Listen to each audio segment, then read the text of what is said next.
Good morning, everybody. All right. We had some technical difficulties. We're still trying to sort through.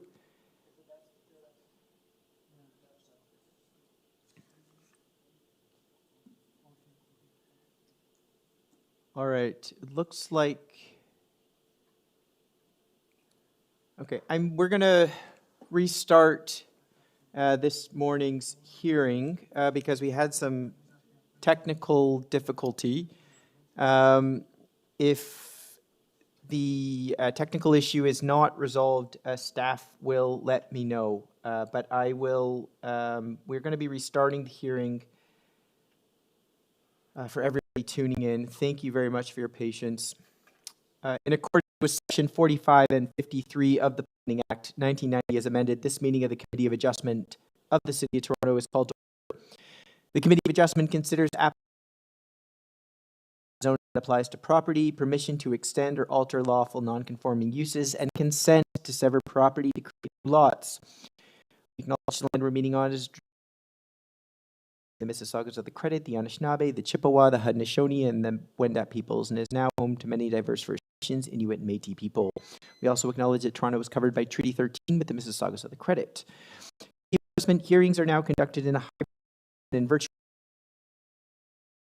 Make their submissions in person, and others will participate virtually by electronic means through WebEx, an online digital platform.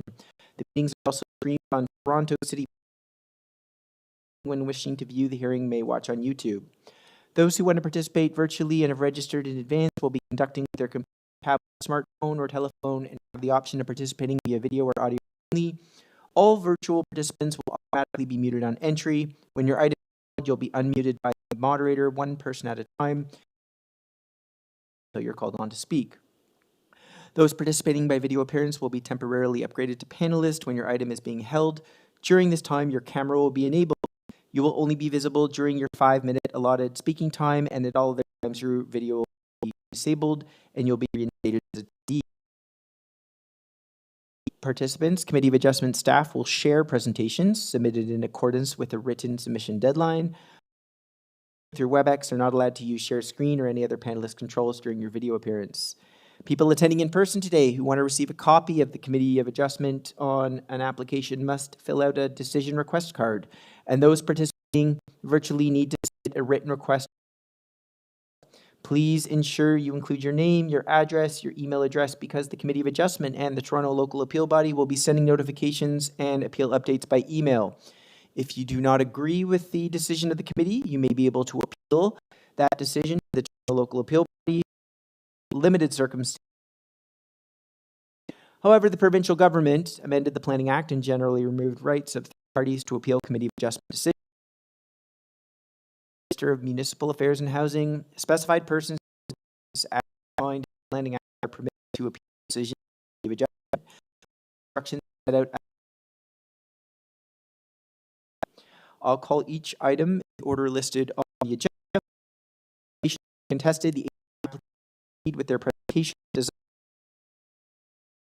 not require presentation. We will let you know. Each speaker, including the applicant or agent, will be given a maximum of 5 minutes to address the committee.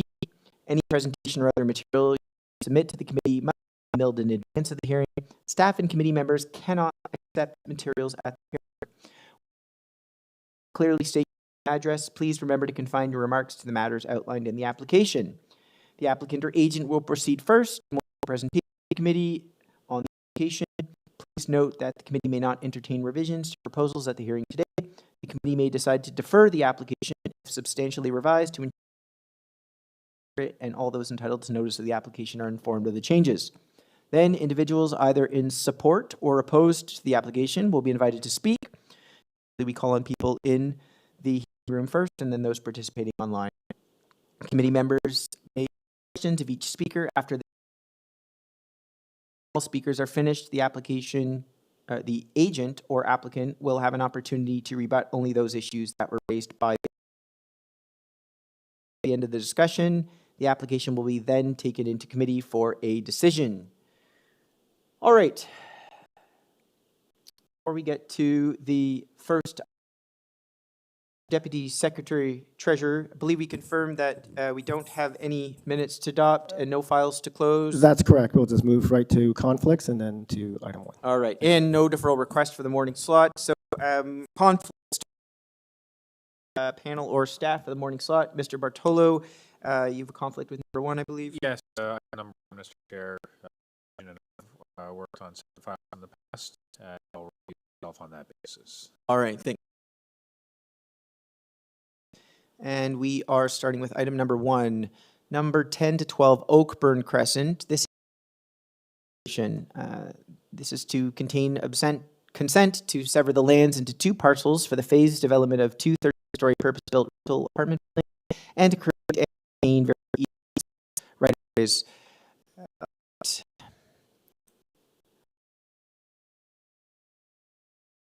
Just requesting consent on file material from the applicant. I see correspondence with community planning, engineering development review, letters of objection from approximately 18 residents and owners of Untitled Avenue, and a letter of objection from 7 OAKBURN Crescent. All right, we have our agent with us. Good morning, Mr. Chair. I hope the audio is working. I think so, yes. Excellent. Thank you, Mr. Chair. I am the agent, David Bronskill. My address is 333 Bay Street, Suite 3400 in Toronto. All right, Mr. Bronskill, there's some opposition to this application. I'm going to ask for a brief presentation. Maybe you can kind of focus on explaining to us what you are here for today, essentially. I can do that, Mr. Chair. I looked at some of the opposition letters, and there are some letters that appear to be directed at the development itself. And I would just note for the committee, and Mr. Chair, as you noted in the background, there are no variances being sought. There are no changes to the development. It is an approved development today that would see a total of 580 residential rental units constructed in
hope it maybe explains the application for you and why there may be some letters of concern that did appear to be focused more on the development itself, which is already approved. Okay, thank you, Mr. Bronsko. That's very helpful. Okay, so just so I understand correctly, we're talking about easements here. In my understanding that from a planning standpoint, you've already then received the approval for this development. And from a planning standpoint, I'm talking about massing, height, number of units, use, all those things that we evaluate. Is that fair to say?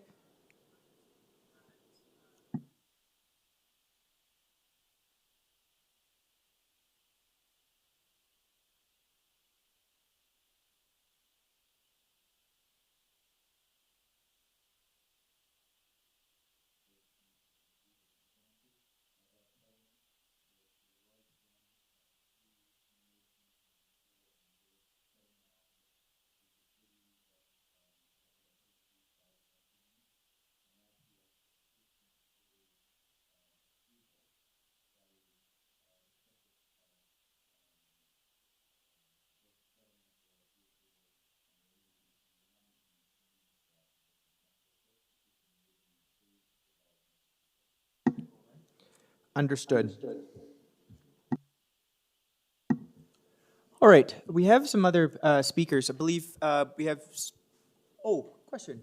Yes, Mr. Schwartz. Just a question for the applicant. So, just so I better understand, and maybe the members of the public understand. So, you want the severance to be able to construct in phases. That's one thing you want. And is this also to enable financing in phases as well? Is that part of your request? Is that underlying part of your request? In other words, financing and construction?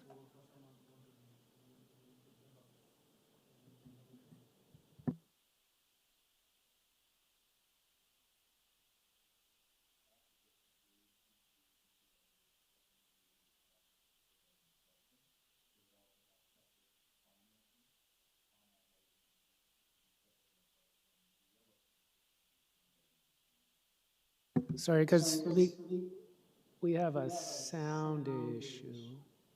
Oh, sorry, Mr. Chair, can you It's hear me? not, I could hear, but I didn't hear the first part of what you're saying. So maybe if you could say it again, start from the beginning, because I'm just sort of trying to understand the reason. I think you said phasing, so I think that means construction, that your client wants to build in phases, different parts, and the severance helps that. But I thought it might also be related to financing that construction, and that facilitates it. So I'm just trying to understand better the purpose.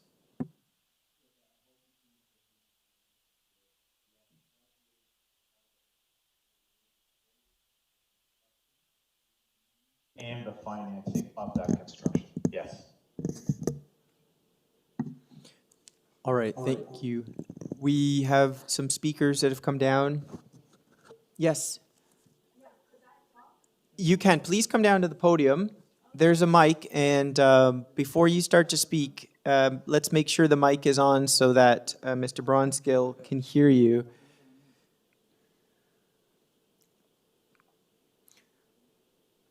Before you get going, we'll just get your name and address for the record, please. Oh, hold on. There's a button just below you that'll turn on your mic. Okay. There you go. Okay, give us your name and address, please. I'm Judy Zhang. I'm the owner of 5 OAKBURN CRESCENT. And I'm talking about against the 13-story residential buildings on the OAKBURN Street. The thing is, the last notice that I received is not 13 floor. It's 2 11-floor buildings in the middle, and on the side is 6 floors. So it's not, I understand that 13 floor was approved by the city. And before that, city only allow 4-story townhouse to be built in that area. It's considered the safety and for the community, especially for the kids, because this street is condensity already. the Avondale Public School is in the community, and OAKBURN Street is the main road to go to access the school. It's overcrowded street already and unsafe for the young kids. So, and when I received this notice, I asked my neighborhood, only few. I asked at least 50 people who signed on the petition. Unfortunately, I did not upload. I think I can present in the hearing. I just know that I need to upload before hearing, okay, today. So I'm just going to pause you there, staff. We'll just pause the clock. Yeah. Staff, our speaker brought up a procedural concern that perhaps neighbors were not sent a notice via regular mail. Mr. Deputy Secretary Treasurer, perhaps you can just provide a bit of comment to that. Sure. She's holding a public notice in her hand. So some neighbors did receive it that we do know of. Because of the rotating postal strikes, we met our legislative requirement in different ways. Okay. Above and beyond what's required in the Planning Act. One of the ways we did also above and beyond is we posted our agenda in the Toronto Star ad. It's posted as well on our internet site. And we've emailed out to a number of all the councillors and also the various ratepayer groups. So we've met our notice regulations despite the rotating strike by Canada Post. And I believe that the agent did confirm that a notice was posted on the site as That's well. correct. All right. Okay. Thank you for that. Yeah. Okay. So. Mr. Chair, I also want to know if required, I do have a copy. Actually, it's up right now. It's of the bylaw which has been finalized for this property. Yes, we do see that. That is, do you see the date on that? That's that 2025? Yeah, it's an OLT decision. Okay. It might be relevant. I just want to manage the expectations of the speakers. Yeah, and I expect Mr. Bronsko might provide some So I don't commentary. mind. I know normally you may stop the speakers at this point, but I think that it may be appropriate just to listen to them so that Mr. Bronsko can respond appropriately. Yes, very well. Okay, I'm sorry for interrupting. I just wanted that point of clarification, just to at least handle the procedural side to ensure that that has been handled properly. But please continue with your submission. Yeah, the thing is, we never received that the 13th floor building will be built there. We just know 11th floor and 6th floor. This is all I talk with everyone in the community. They agree with that. And 50 people signed. I will submit tonight. And I will submit how crowded the street right are on the pictures. The OAKBURN is the circled street, only allow one car to go each side. And it's very crowded for the kids. I saw kids, their boy is on the street, they want to pick it up, and they cannot, it's almost hit by the car. And even some kids said, could I sign on the petition? Because it's unsafe. Okay, OAKBURN Street is not the street road, and both sides only allow one car. And a lot of ambulance cars, utility service, delivery truck, and wheelchair, if they park on the street, no one can see both sides. It's very unsafe right now, and the dentistry on the street is very dangerous for the people, especially for the kids to go. So I think the 5 or 6 story buildings is fit for this area, and I hope the city can reconsider for this project to keep safe for our kids. And even when kids, when I ask them to sign, say, could I sign on it? I want me and my little kid, little brother to be safe, to walk, and we can go to the school safely. You can go there to check at school time to see how the reaction for the community's parents. I think all of you have kids there. I saw it. I feel so unsafe. That's why I must come here to speak out. Okay. I hope you can understand that. I will submit all this. They have the phone number. You can talk with them. Okay, I believe you, ma'am. So if I understand correctly, you have some concerns with the project, safety concerns, and that is, I presume, as a result of increased traffic to the area? Yes, it's Okay. not safe. City put a 30 minutes limited already, but the circle things, so people cannot see it. Okay. And all the utility service car is parking on, no, when I come out of the garage, I need to double check. Sometimes still worry about hit a car, especially for kids. Everyone asks, could the city arrange someone to come to our place to check the kids, how they get to the school? Okay, all right. I hope the city can reconsider of this project. Definitely hope so, please. All right, thank you for that submission. Mr. Bronskill is going to come back after everybody's spoken, and we're going to have some questions for him as well.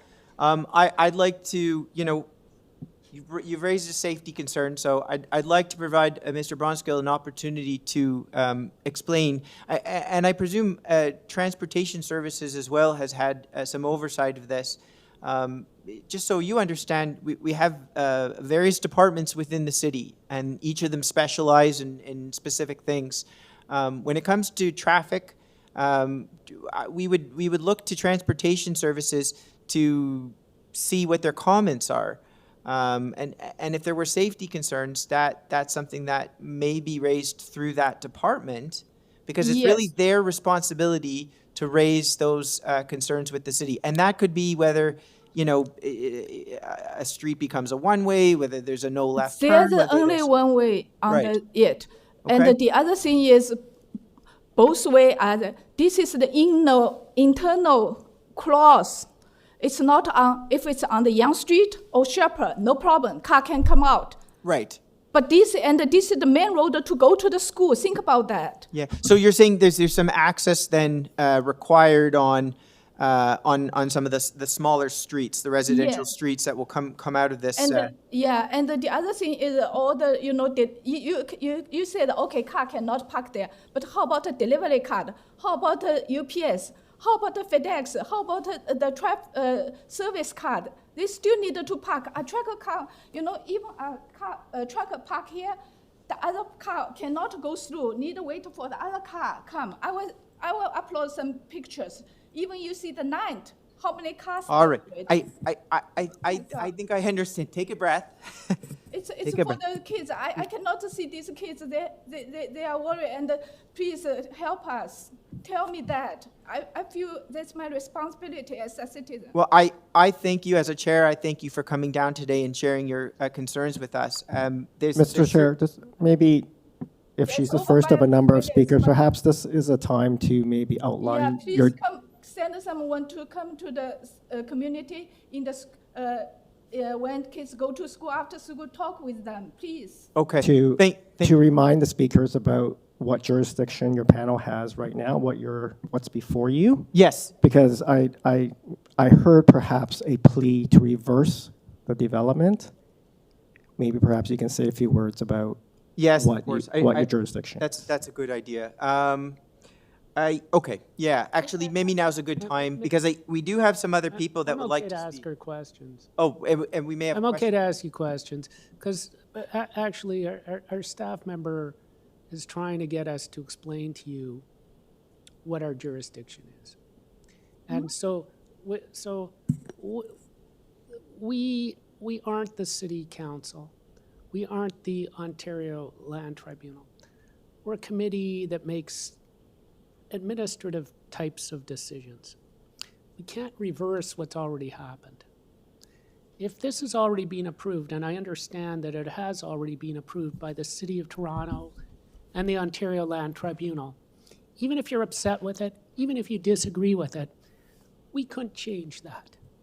But before we received 11 flower, 6 flower, it's not as all 13 flower. We never received that decision. So I just, okay. But what, so, all right, we maybe are against that already. We are against so many times. Okay. Everyone talk with me. Ma'am, I please allow Mr. Schwartz to respond, okay?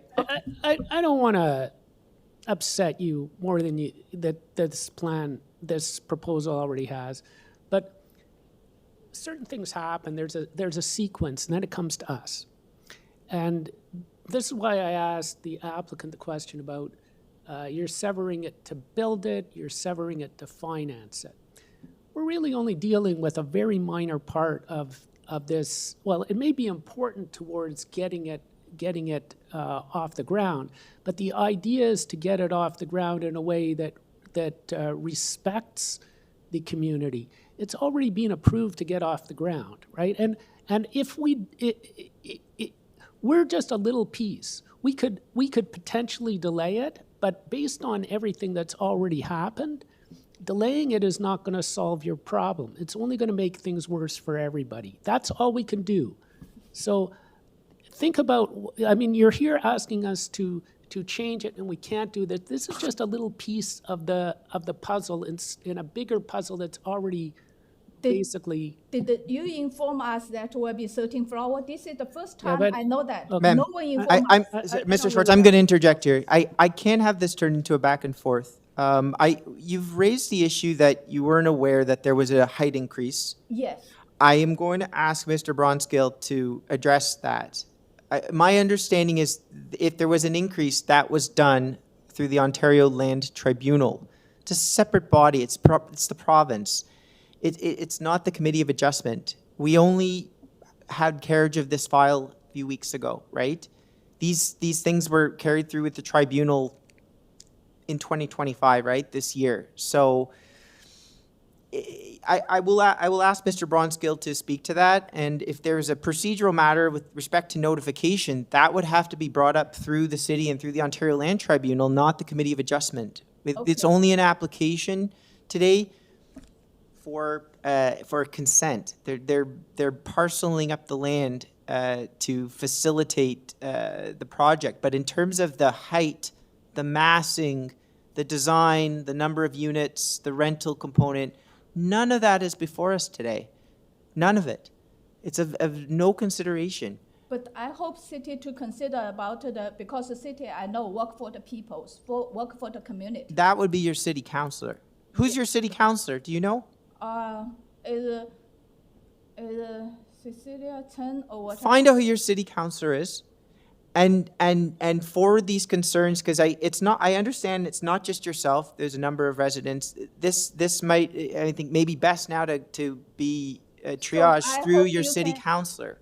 I hope you can delay the decision. Let me talk with city councillor. All right. Okay. Thank you for your submission. Okay. We have some other speakers. Is anybody else in the gallery here for this item?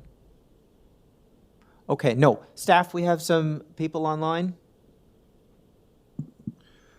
Through you, Mr. Chair, only Philip's song is online at this moment, so I'm going to ask him to unmute himself. Okay.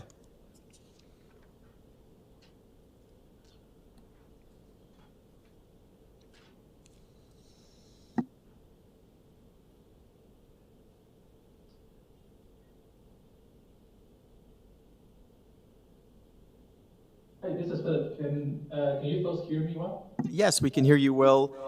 Your address, please. Avondale Avenue. So it's one of the people submitted the opposition letter that I believe you folks have read it well. So I really appreciate the earlier speaker Judy has make a clear case to oppose these development project in our neighborhood. I 100% agree to what she just brought up to you folks, especially about these 11-story building, which I recall, if correctly, was 2 years ago in this similar public hearing. I was there. To the current 13 buildings, much higher, bigger, and to the center of this Avondale Avenue. I mean OAKBURN, just the opposite of the Avondale. So this is totally unknown, to each of the residents in our neighborhood. It just gone in some sort of a very mysterious and noticeable. And I understand that Mr. Chair, what you just mentioned about this committee is not about to reverse the project. And I'm not sure that we are talking to the wrong people in this meeting. I know that we need to escalate to the city councilor and potentially the City of Toronto tribunal.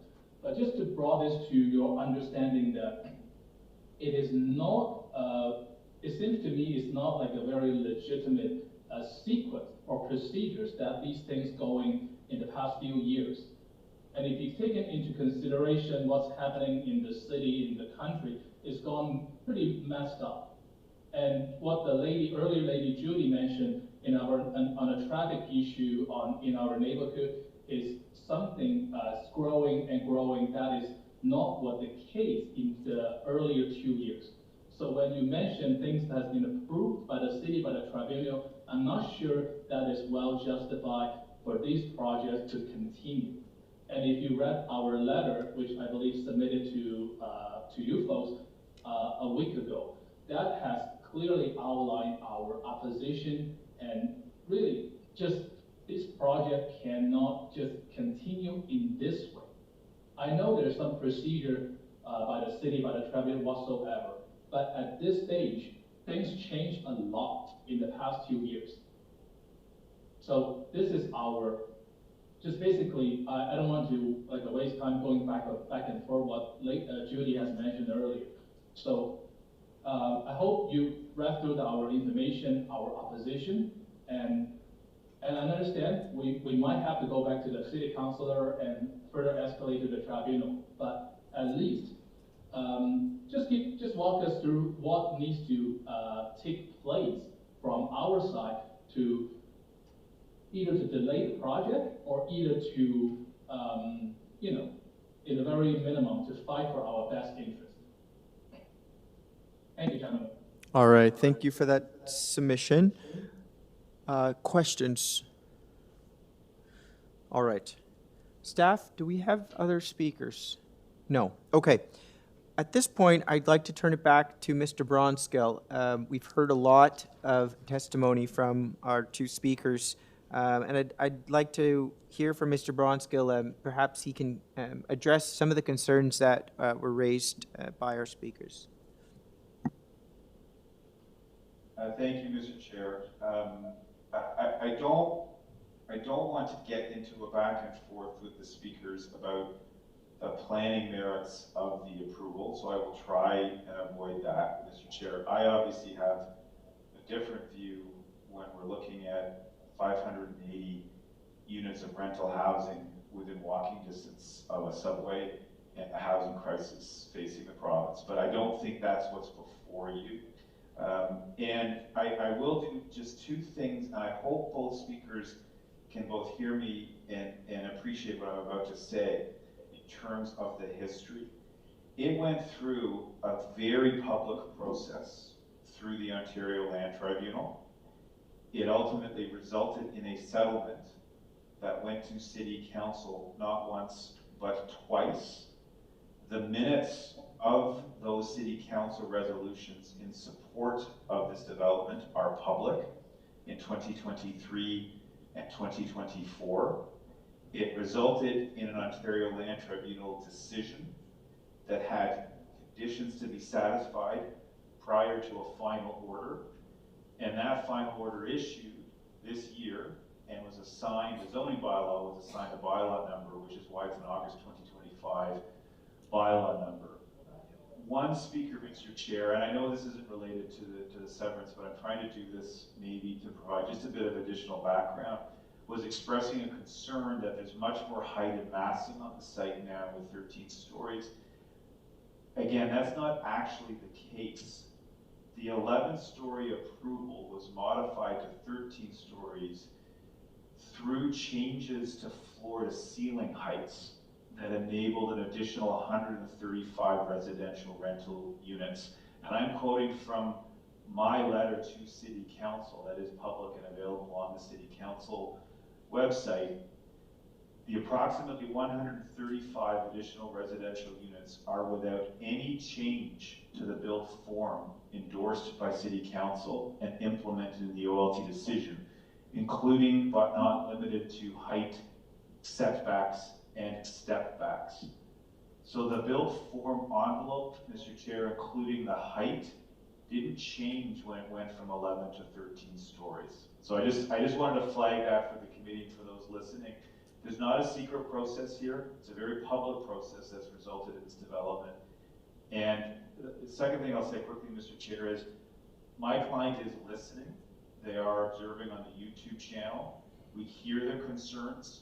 We hope there will be construction on this site, and we are taking note of the traffic concerns because that will obviously be something to address in our construction management plan to enable construction of this building that will be finalized through the site plan approval process. So I am listening and did hear those concerns, and it is something that we will review as part of the construction management plan to ensure that construction doesn't make things less safe for people who are living in the community. We hear you. And then the third thing I would just say, Mr. Chair, is I didn't hear any concerns about the severance itself and the phased construction. It is something, again, that my client does want to proceed with, both in terms of having this parcel as a separate parcel, as we discussed earlier, both for construction and financing. And so we do hope that the committee would support that severance that is supported both by engineering, transportation, and planning staff at the city. Thank you, Mr. Chair. Thank you, Mr. Bronskill. Questions? One very quick follow-up question. Mr. Bronskill, is there a, given the size of the project and the nature, the proximity to your residential zone, is there a liaison or a contact set up through this process, this phased process, to that residents will be able to deal with if they have an issue, whether it be parking or potential safety concerns, such that these matters can be addressed effectively? Thank you, Mr. Chair. Two answers to your question. The first, yes. That construction management plan will include liaison and appropriate contact information. It's also shared with the councillor. If people are not comfortable contacting people directly, those contacts can also go through the councillor, who will be part of that process. So yes. And the second thing, Mr. Chair, I would say as well is my client on this site has other rental buildings that have been constructed within this immediate property proximity. So they, I'm just going to say, are known in the neighborhood, Mr. Chair. So they are not someone. I can't think of a better way of saying it, but it's going to hide from responsibility during the construction process. So they are there, they're known, but that process will be set up and finalized with that construction management process, and it will include a liaison committee and appropriate contact information. All right. Thank you. Thank you. Okay. Let's take this matter into committee now for brief discussion and hopefully a motion. Who would like to get us started? Mr. Schwartz. Okay, so my view is that this is just a severance, and the buildings are already approved, and we don't get a say in approving the buildings, only in the severance and easement that is brought by this consent. So this is really just to allow the phase 1 and phase 2 for this already approved project to be developed and financed independently. And the planning staff have reviewed it about statutory tests, which is section 50 or subsection 5124 of the Planning Act, and they issued a report on whether it conforms with the Planning Act, and they said yes. Since they've said yes, unless we hear a reason why it doesn't conform with the Planning Act, I think we have to assume it based on their report that it does conform with the Planning Act. And that's really what we are bound by. So then the issue is access, parking, servicing, and so forth, and those have all been reviewed, and the reports say they're adequate. We don't have anything that says otherwise. So then the residents who I already talked to the resident, we can't overturn what's already been done. But then there's issues of traffic, shadowing, school capacity, and they were raised eloquently by the member of the public who attended here. But the applicant has already said that those are going to be addressed under site plan and zoning approvals, not under the consent. We don't address those at this committee. It's really up to another day for the residents to have a say in those important issues, not here. We're really here to decide if it's consistent with the official plan, the North York secondary plan, and the OLT approved zoning. And I can't see that there is anything in this consent that is contrary to those.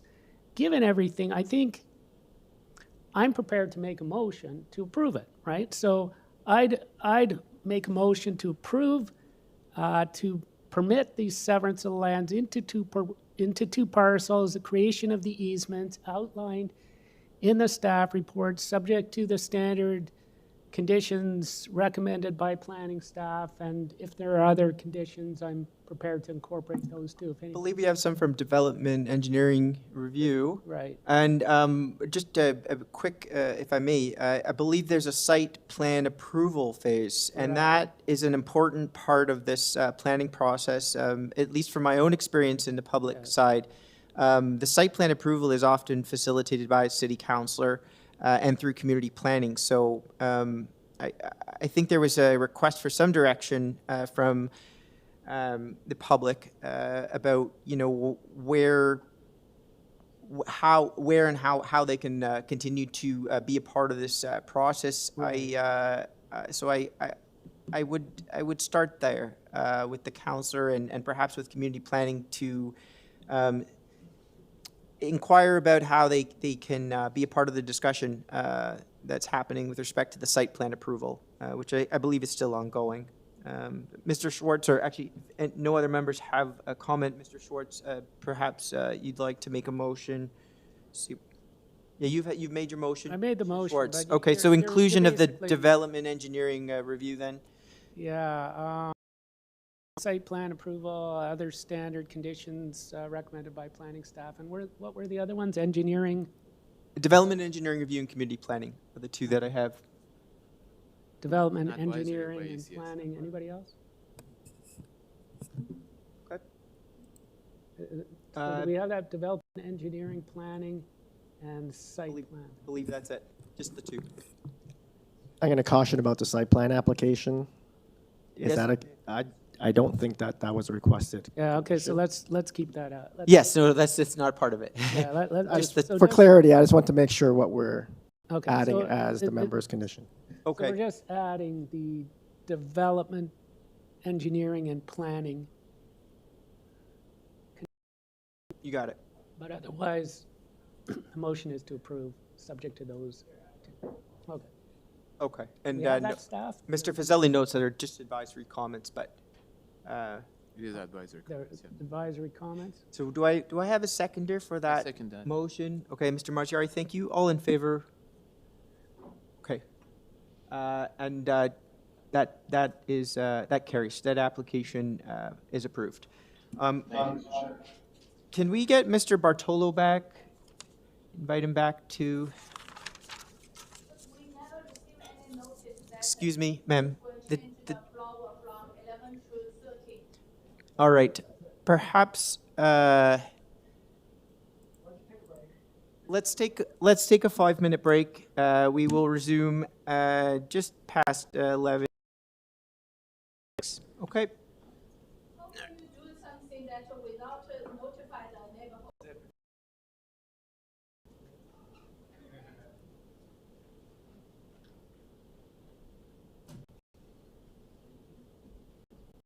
It's not the right way to do things. Yeah,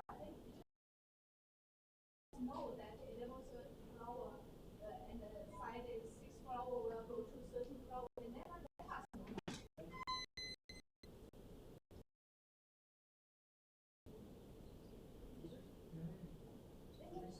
At least you should let us know, right? And we should come to the hearing, right? To against it, right?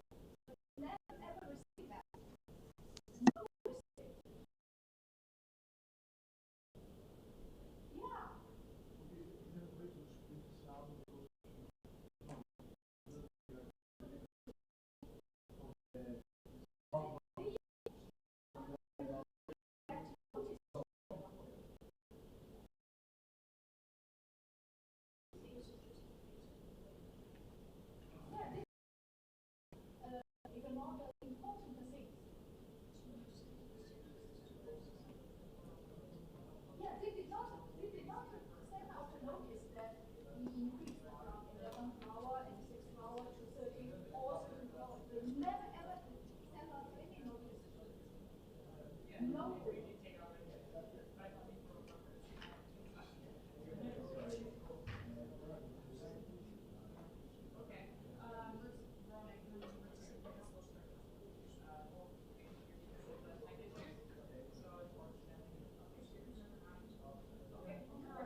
All right.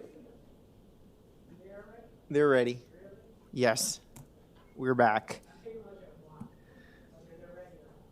All right, Mr. Schwartz. Always keeping it lively. Patient number 2. Yes.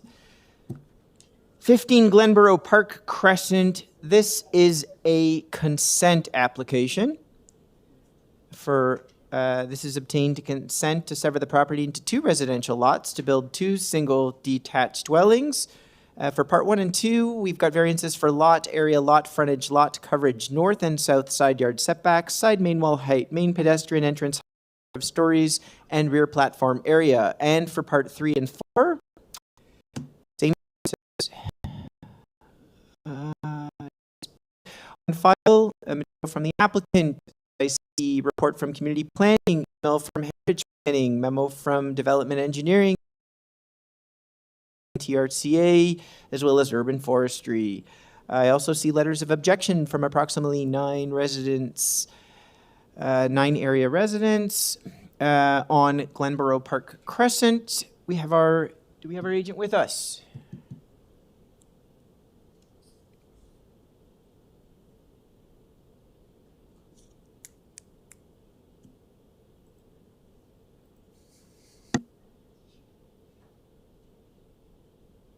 Mr. Shakiri.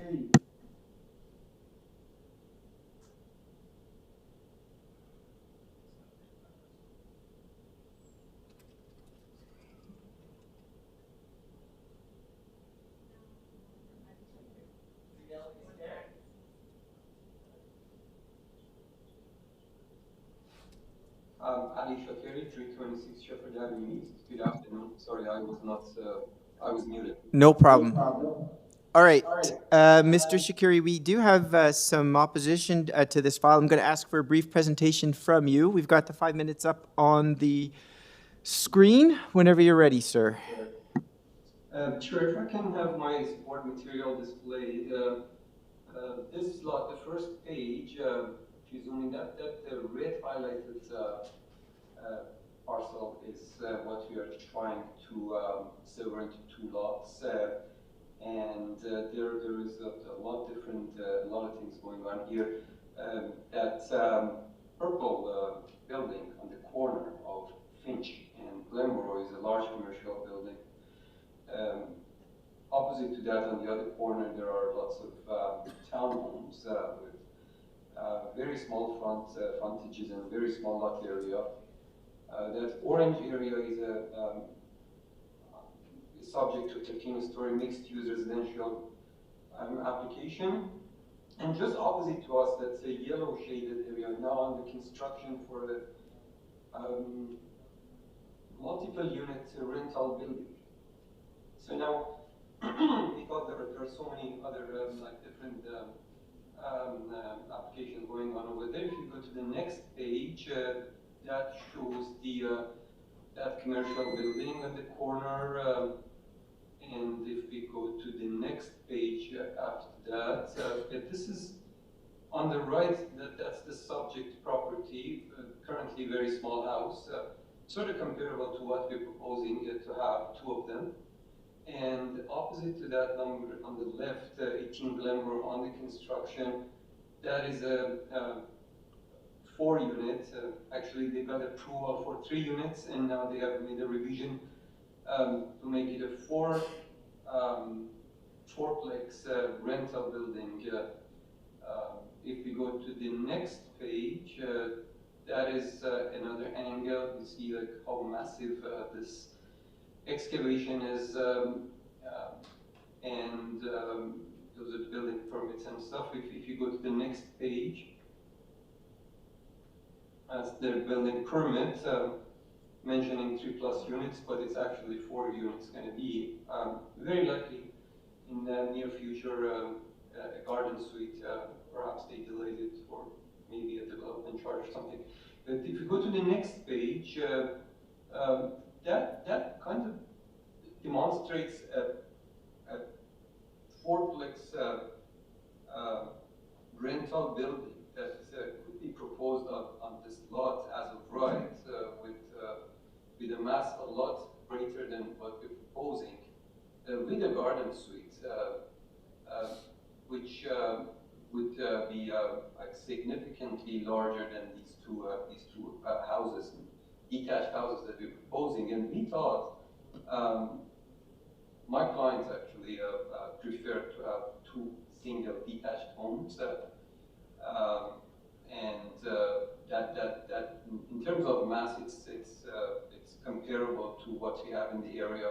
There are 35 lots on Glenborough. 7 of them have large, sort of new buildings. The rest of them are significantly smaller than any of these 2 that we're proposing.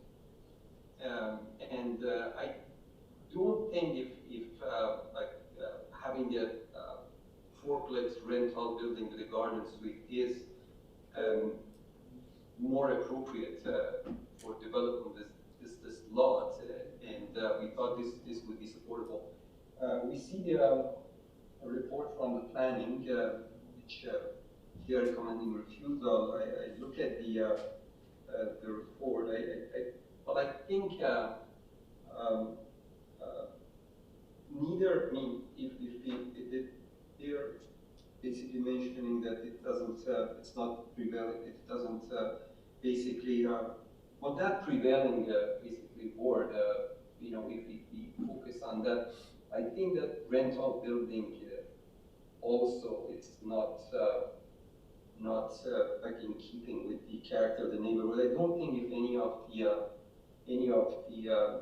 neighbors that are objecting to this application would prefer rental, such as the one that is just being it's under construction on the opposite side of the road. I mean, I don't think if anybody prefers that either to be. And in terms of the lot frontages, the lot frontages of those townhomes on the corner of Finch and Glenborough, they're 4.4 meters, only less than 50% of what we're proposing, and their lot area is only 80 meters. So I think I'm running out of time, but again, I think this is more appropriate than what could be proposed here as of right. So I hope that you agree. If any question, I'd be happy to answer. Thank you. Thank you. Questions? Yes, Mr. Bartolo, please. Mr. Shakiri, you mentioned that there were, I think you said 4 lots that are significantly smaller than what's being proposed with the severance on Glenborough. Can you point to those? Because I'm not seeing those. No, I didn't mention. I said that there are some townhomes on the corner of I see. Phoenix and Glenborough. And also I mentioned that majority of the existing houses on Glenborough are smaller homes. And what we're proposing, there are 7 new buildings that are significantly larger than what we're proposing, with majority of the houses on Glenborough are smaller than what we're proposing. And that yellow one is the only multiplex that fall. I'm not surprised because that's rather new provisions, and I think we're going to be seeing more and more of those. Okay, thank you. All right, staff, we have some other speakers. Is anybody here to speak to this item? No? Okay. We have anybody online?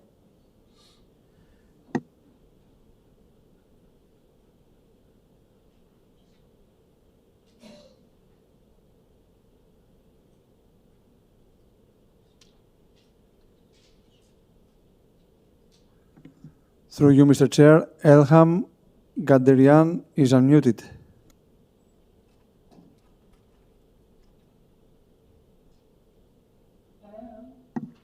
Hello, we can hear you. Please give us your name and address. Good afternoon, everyone, all members of the committee. I'm a neighboring resident at 25 Glenborough Park Crescent, and I'm speaking in opposition to the proposed severance and variances at 15 Glenborough Park Crescent. The proposed lots. Can we just get your name? Elham Gaderian. Thank you. Continue. Okay. The proposed lot size of 391 square meter and frontage of 9.54 meters, if I'm not mistaken, are significantly below zoning allowances, and I believe are not minor in nature. That this one will lead to over-intensification, disrupt the established character of the neighborhood, and negatively affect the privacy, light, and property values. Additionally, the proposal includes reduced side yard setbacks and increased height, and a 3-story design that is inconsistent with surrounding homes, that these variances do not meet the 4 tests of the Planning Act. And that's why I'm in opposition with this. Thank you very much for your time. Thank you for that submission. Questions? None. Okay, staff, we have other speakers?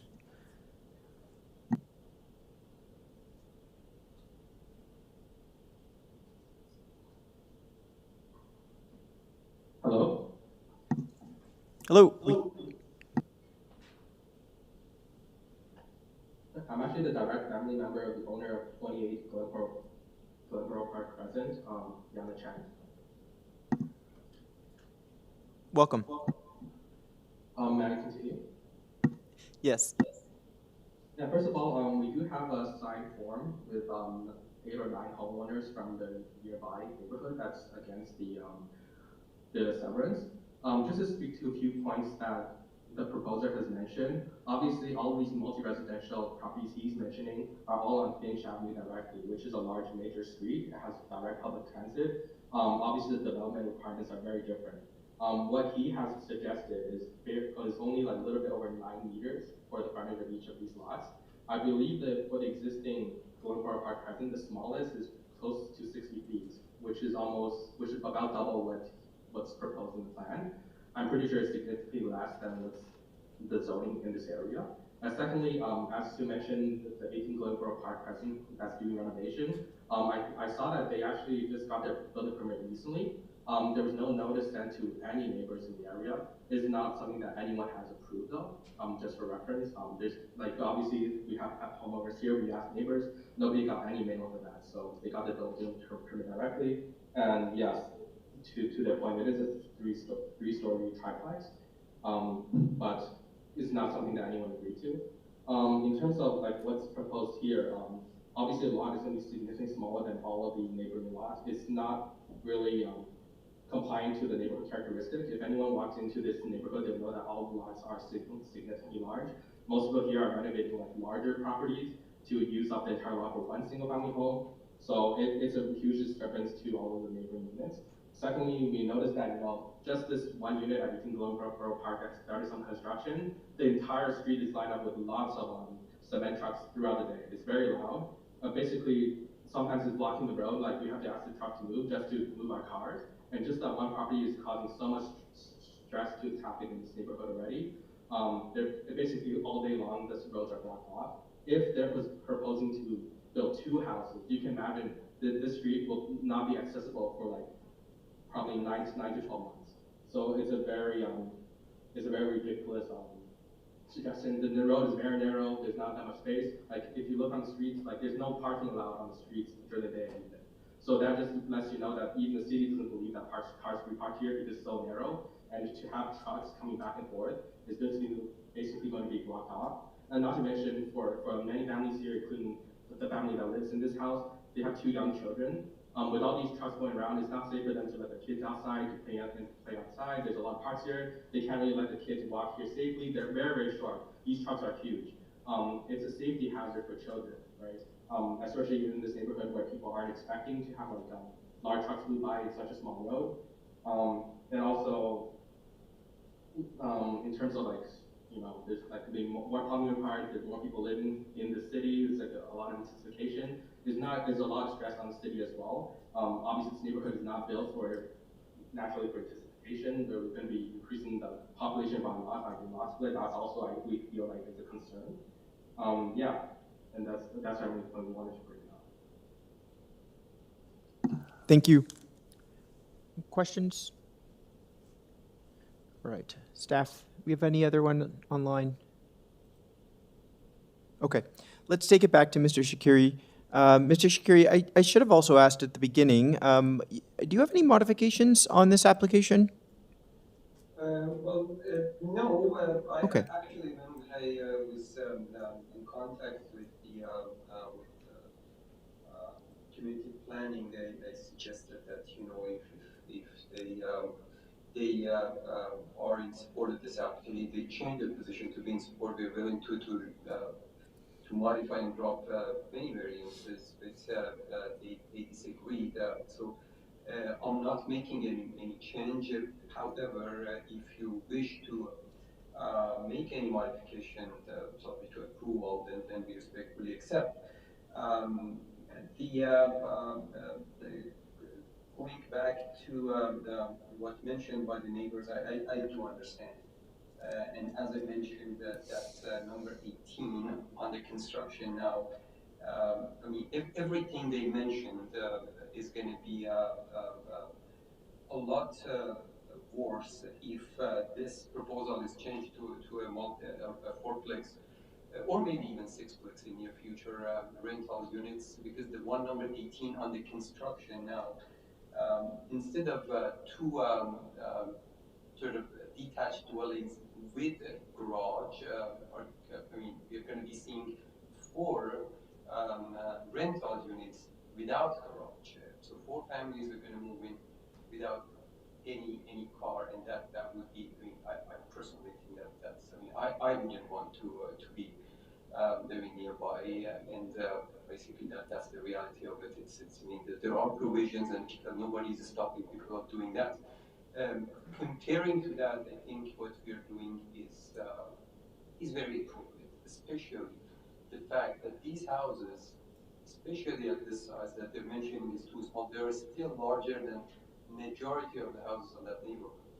If we did a single dwelling on this, which I'm sure nobody is going to move forward to do that anymore, because it's not feasible, then that would be totally out of scale.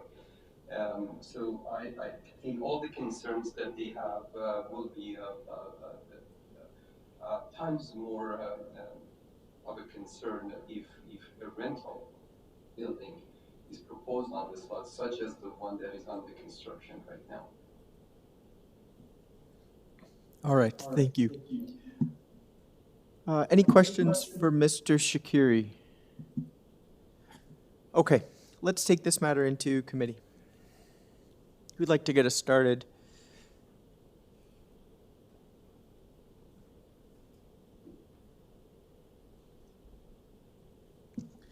I can help move things along, Mr. Chair. My main issue with this application is like the lot pattern is pretty consistent in the neighborhood, and Just you not hear me? Yeah, I think I got some audio cues We'll from. go closer to the microphone. There you go. I Thank said you, my, Mr. my Rico. main issue with this application is that the lot pattern is pretty consistent within this neighborhood, and this would be the only undersized residential lot that you'd be developing kind of mid-block. I understand that the corners along Finch are completely different lot pattern with the smaller row housing and the commercial building. So that's kind of my point of contention with this, because everything else is fairly consistent and quite large, and chopping it up into smaller bits would not be consistent with what's there. I would agree with you. Yeah, I think the first part of the application, the consent is really the first test you have to pass before we go to the variances. I have issue with the lot frontage. You know, when we have to look to examples on the major roads like Finch, they're fundamentally different in nature, different width of the street, different. It's just fundamentally different. You know, well, I recognize the applicant submission that they could put a multiplex on the site. That is that's an as of right. To kind of suggest that a multiplex would be worse than two single family, I don't take that as sufficient planning justification for consent. With respect to the multiplex building under construction, it's still one lot. So I think with the consent, you're kind of looking for, you know, the of frontages. I would wholeheartedly agree with your submission, Mr. Bartolo, that you know there's no precedent on the Crescent. Existing, it is pretty consistent. The frontages right now, the lot division, like not much of a variation. This would be a first.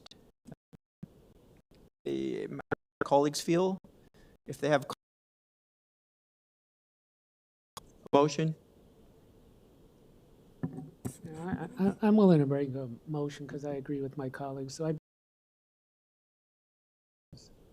the application, the consent, and the applications. Okay, Mr. Schwartz, motion. Do I have a seconder?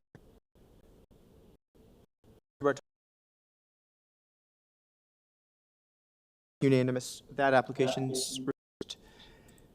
Okay, I'm gonna keep us moving along. Item number 3. This is another consent application to sever property into 2 residential lots. For part 1, we vary eave protection, lot coverage, side and wide, number of stories, rear deck area, front side yard setback. For part 2, platform encroachment into a front yard setback, eave projection, lot coverage, side main wall height, number rear deck area, east side yard setback. On file, material from the applicant and from community planning, as well as a late development review. We have agent thoughts. We have council members. This is Frost the agent and applicant for this severance and consent application. My address is 105 Harrison Garden Boulevard, Unit 550. All right, staff, we can just confirm we do have a neighbor online as well. Okay, anybody here to speak to this item?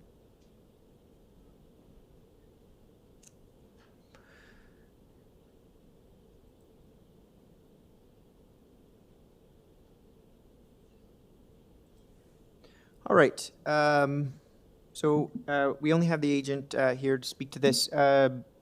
Sir, I'm going to ask a very brief presentation just to maybe focus in. I've reviewed the application. Personally, I perhaps would like a little bit of submission on with respect to the rear deck area for Part A and for Part B. And of course, anything else that you wish to submit.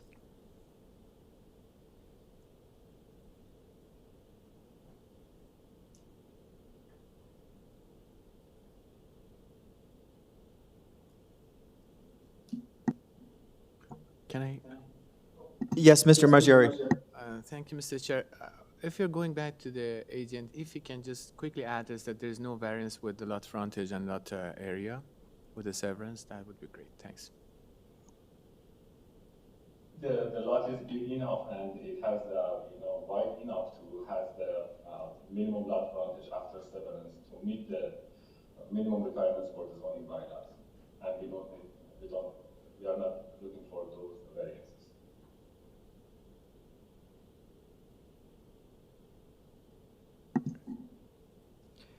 All right. I'm not sure if you could hear me before, but I'm also curious about the rear deck area, the platforms at the rear for Part A and Part B.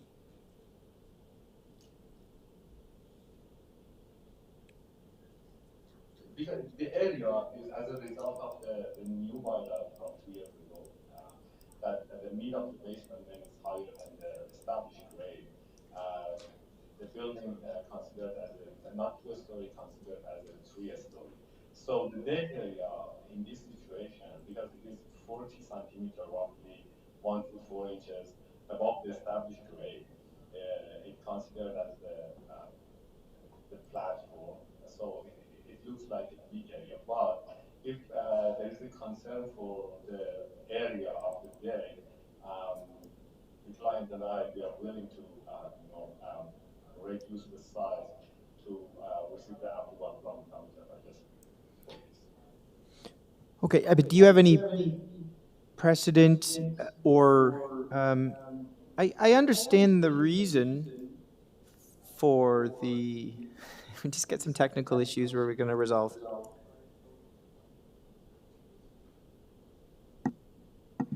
Okay, I understand the reason for the variance. It's often the case with this typology, but we have to consider as well, the immediate adjacency to our neighbors and how that might impact them with respect to the platform height. Just offhand, I think you made a submission about the height above established grade. What is the proposed height of the platform above established grade? Can you just confirm that there? Possible to display one of the parts, rear elevation, I can explain it to you over there. And regarding to your concern for the neighbor privacy, we are willing to add the privacy screen on the side of each part to avoid any interrupting the privacy of the neighbors.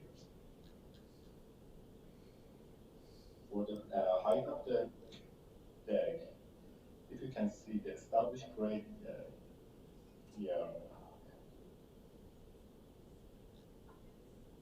established grade is 100.90 or 20, and the height of the first floor is 103, 2 and 2. Roughly, the deck height is 2.7 meters above the established grade. Okay.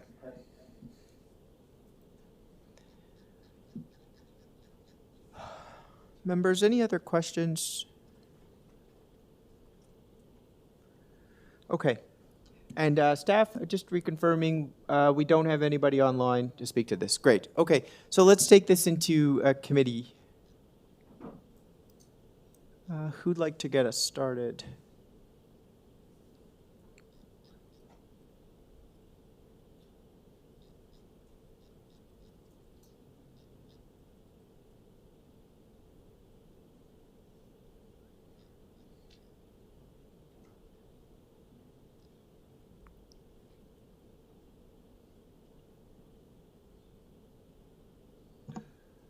Yes, Mr. Martiari.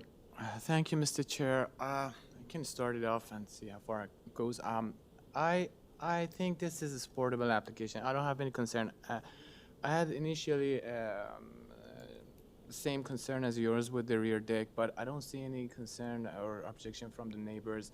It's a big deck, and also in part B, it's quite raised, but I think putting up a screen is going to create more massing, so I don't think it's a good solution. But other than that, and it's a relief that there's no variance with the lot coverage and lot area. So to me, it's a supportable application, and I'm ready to make a motion. Okay. Other comments? Yeah, I think it's a good, this is an obvious consent application. There's a variation a lot that would obviously fit to allow the consent. I'm not sure I can support variance first, and I imposing. There's really not enough information that to feel comfortable that that platform would not be too much impact to the immediate neighbor. I would have liked to see maybe a staircase down to a projection. And the size is, I mean, numerically 13.27, where 4 meters is permitted. But otherwise, I'm in full support of this application. I think it's a very good application. Please, by all means, I can make a motion as goes because I don't know what the other members are thinking. Right? To put forward a motion to approve this application subject to standard consent condition with the planning, engineering. All right. Do I have a seconder for that? Second by Mr. Bart. Okay, that's for Mr. Allison Post. That motion passes that application. All right, very good. Okay, we are on to item number 4, 59 Bowen Court. The purpose of this application is to legalize an existing dwelling in the rear. 3 variants before us. For rear terrace projection, building length, and building depth. On file from the applicant. Some late comments from RNFP. We have our agent with us. My name is Jonathan. Can you hear me? Yes, we can. Your address, please. My home address is number 8 John Street. Representing the homeowner and the title insurance company. Sir, I've reviewed the application. I'm going to ask my colleagues whether they'd like a presentation from you.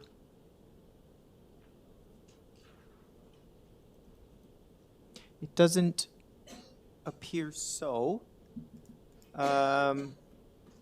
If it's all right with you, I believe we can take this matter right into committee for a decision for you.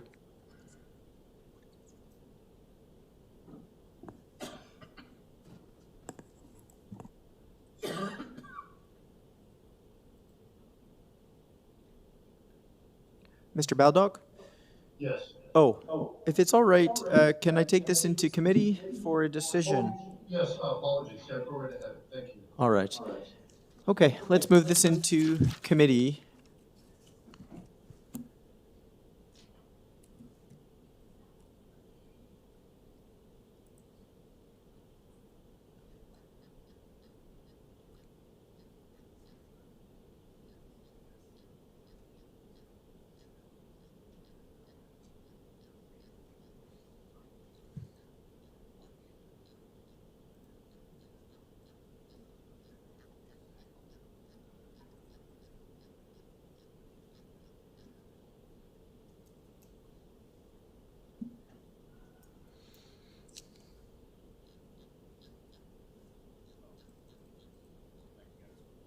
Thank you, Mr. Bartolo. Yes, thank you, Mr. Chair, through you. I think this is a fairly straightforward and supportable application for an existing condition.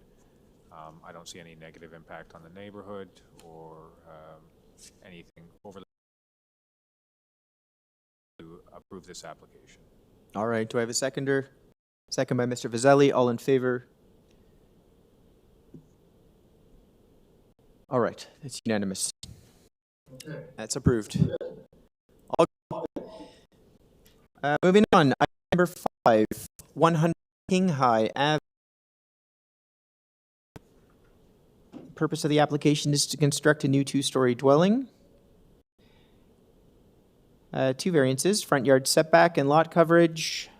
On file, material from the applicant and a memo from Urban Forestry. We have our agent with us, Ms. Schaefer.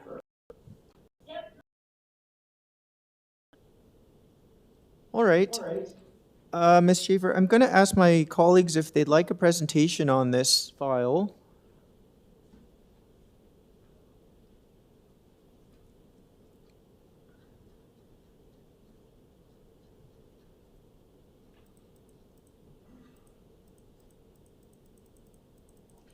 All right, I see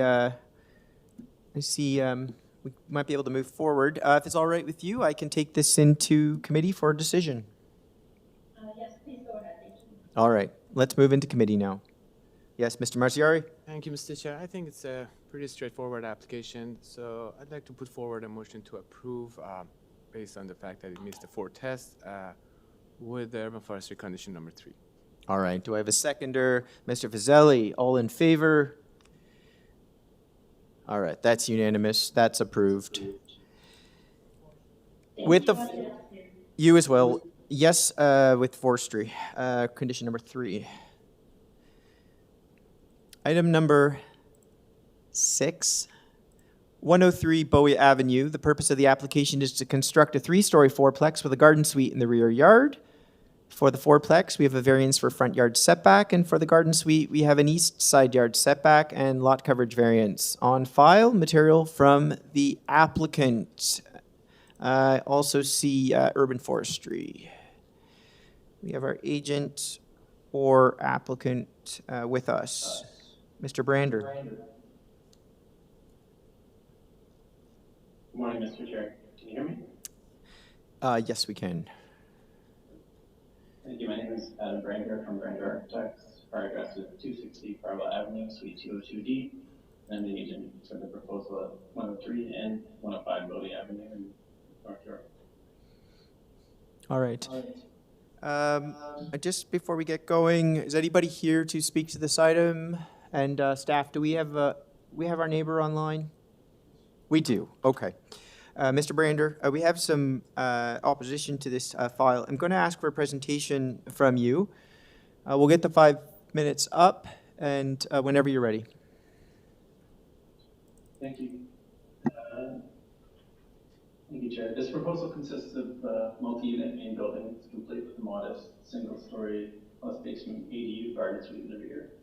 The main building has a front yard setback variance that's equal to the next door neighbor, so nothing really of concern there. Its intention to align with neighbors is mainly maintained.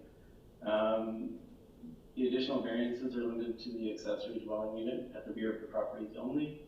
If we can put up the presentation material, I see slide. If you can go back to slide 1, please. That's just showing the site location in close proximity to transit along Eglinton as well as Dufferin, a location appropriate for some incremental density. And sheet 2 shows the zoomed out view, digging just on for greater detail and context in the same regard. If you could flip down to sheet 3, please. Yeah, one more. Sheet 3 provides some context for existing accessory built form fabric in the area. These examples are comparable in size and scale and are situated along Hartley Avenue, which intersects locally with the subject property, and one example on Bowie Avenue itself as well. And if you go down to sheet 4, we're just providing a quick reference, one more sheet over. You just go down to a number of existing approved and approved semi-detached ADU projects to demonstrate that the shared wall condition is not a new or novel condition. Any perceived impact is limited to the shared wall neighbor only, who is supported by nature in this instance. Any safety concerns will be addressed by the building code. Also on these sites, the shared wall condition allows for a 2-bedroom dwelling configuration which he feels a more desirable unit type overall. The one other variance is for 41% coverage, where 40 is permitted, 1% difference, invariably minor. The zoning staff determined that the garden suite entry platform in this case is to be included in coverage, in the coverage calculation, so perhaps this can be seen as even more minor, as the coverage component is a 6-inch tall entry platform. It's understood that transportation and urban forestry have no concerns. We consulted with community planning in advance of the hearing. They have no concerns. This is a modest incremental density project to add to the housing supply and options nestled in neighborhoods. It embodies current policy and includes a truly modest variance request. It's my opinion that this meets 4 tests. These are my initial submissions in support of the application. And I welcome any questions there may be. Questions at this time? All right, no questions. Let's move on to our next speaker.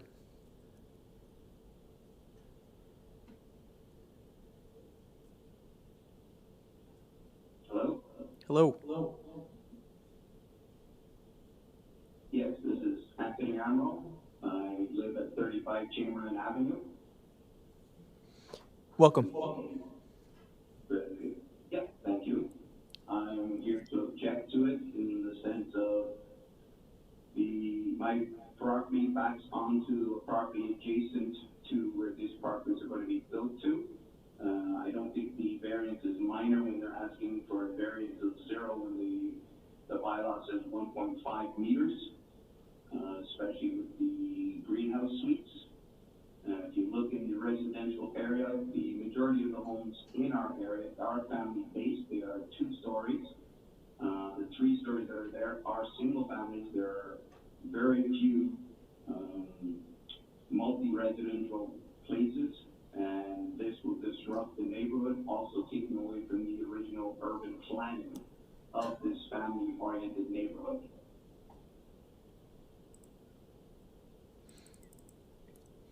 Okay.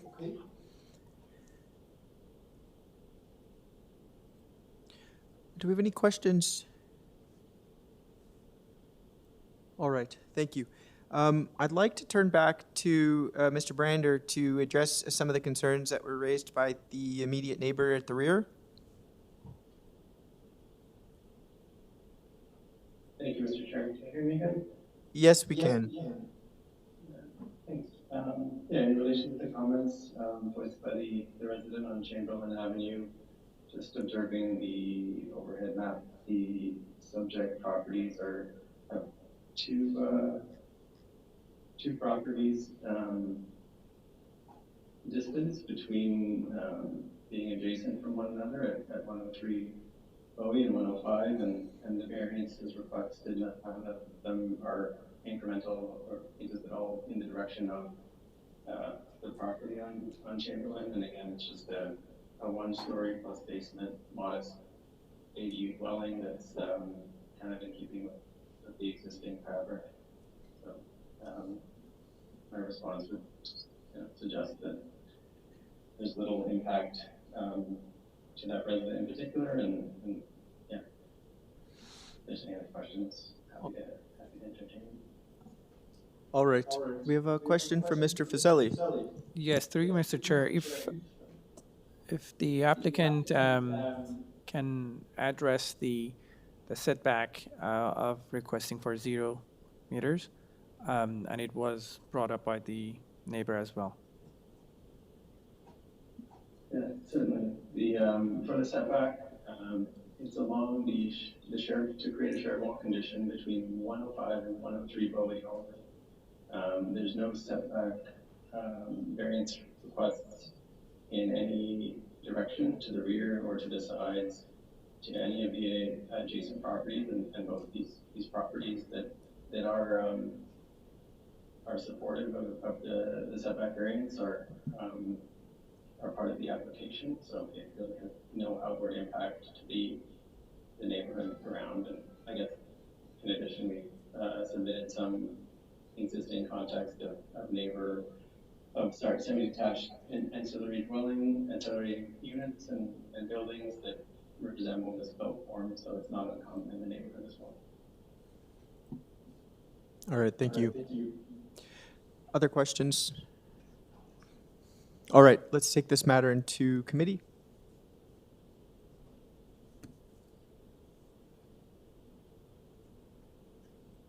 Yes, Mr. Bartolo. Yes, thank you, Mr. Chair, through you. Listen, I'm generally in support of this application. I don't have any concerns with the zero setback. That's kind of internal facing to the two sites. It's essentially creating a semi-detached condition, which is common throughout the city. So I think that's quite good, actually. It's a smart use of a variance without right, 'cause that would've any been impact. dead space anyways, to be honest. But be that as it may, and the 1% on the lot coverage is not an issue for me. So I think it's a good form of providing some additional housing stock on some relatively narrow, challenging lots. So on that basis, I think it meets the 4 tests, and I'm prepared to put forward a motion to approve this application subject to the conditions of the urban forestry memo attached.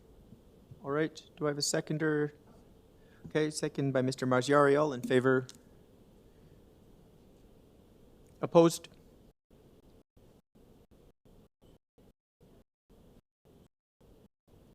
Mr. Schwartz?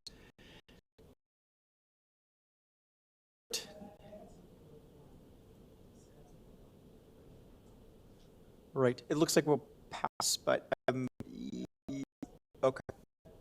Right, maybe up on the next one. Our unanimous application is approved. Item number 105 Bowie Avenue. This is another application to construct a garden suite in the rear yard. Setback lot coverage, tile material from the applicant. Yes, I think the difference between 1 and 3, we don't have a variance for the front yard. So, yeah. Okay, we have we get our agent back.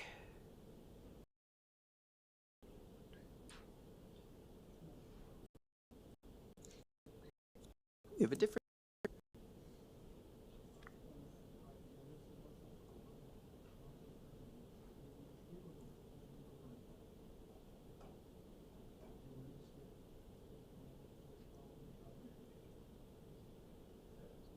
Yeah.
Hello.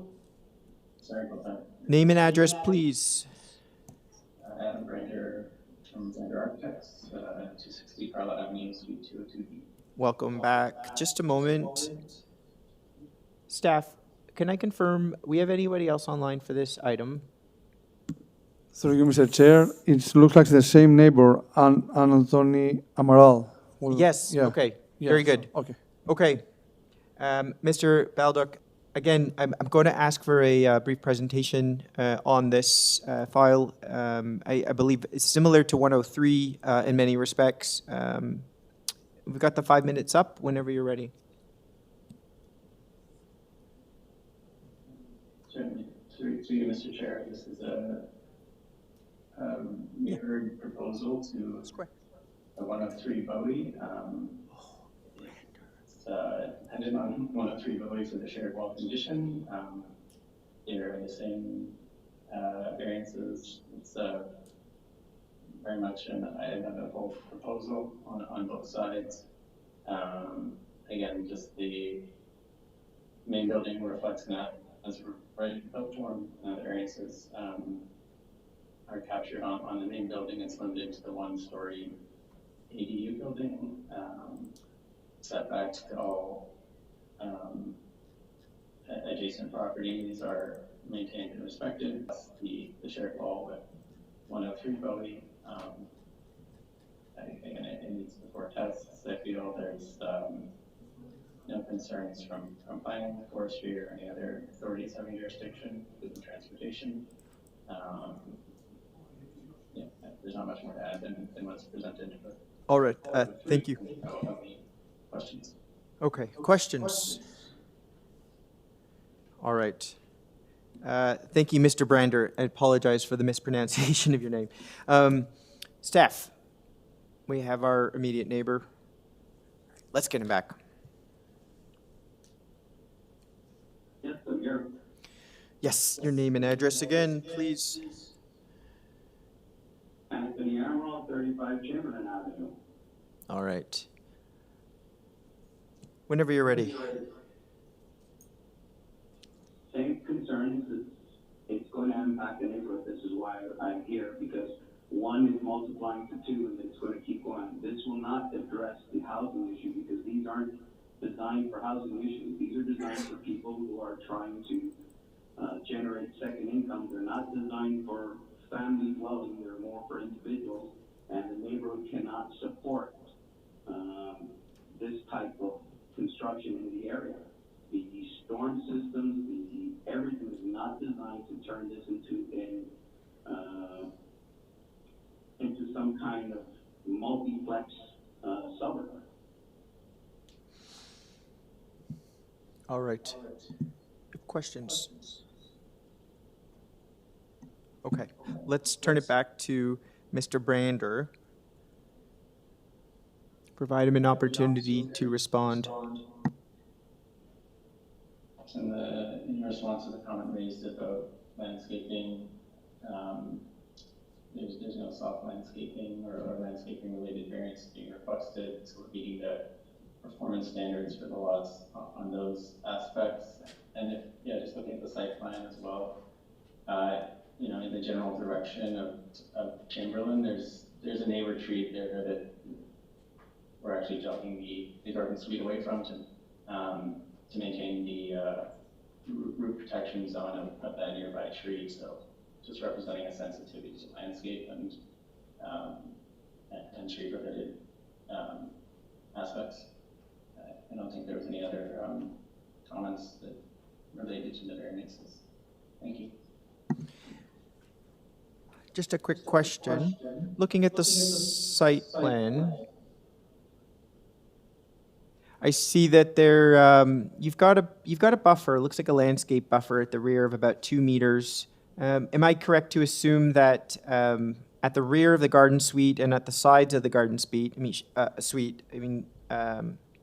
short of where the bicycle parking is, I'm led to believe that that is all going to be soft landscaping then, maintained as soft landscaping?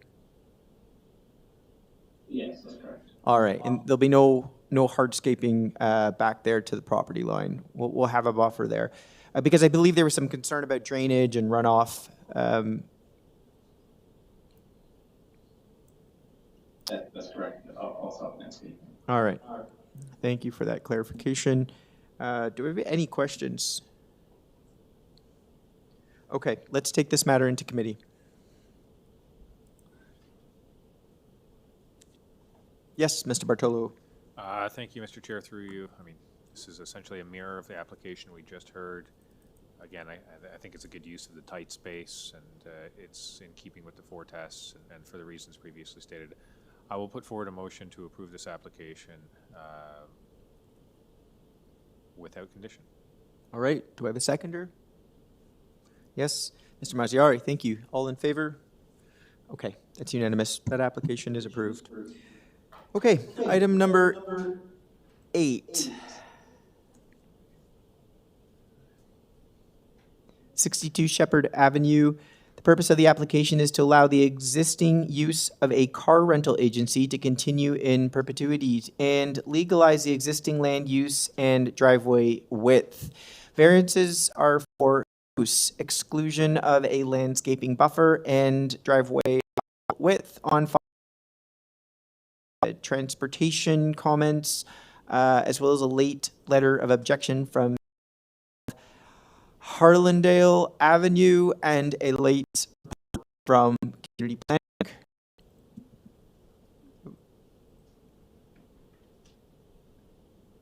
Steph.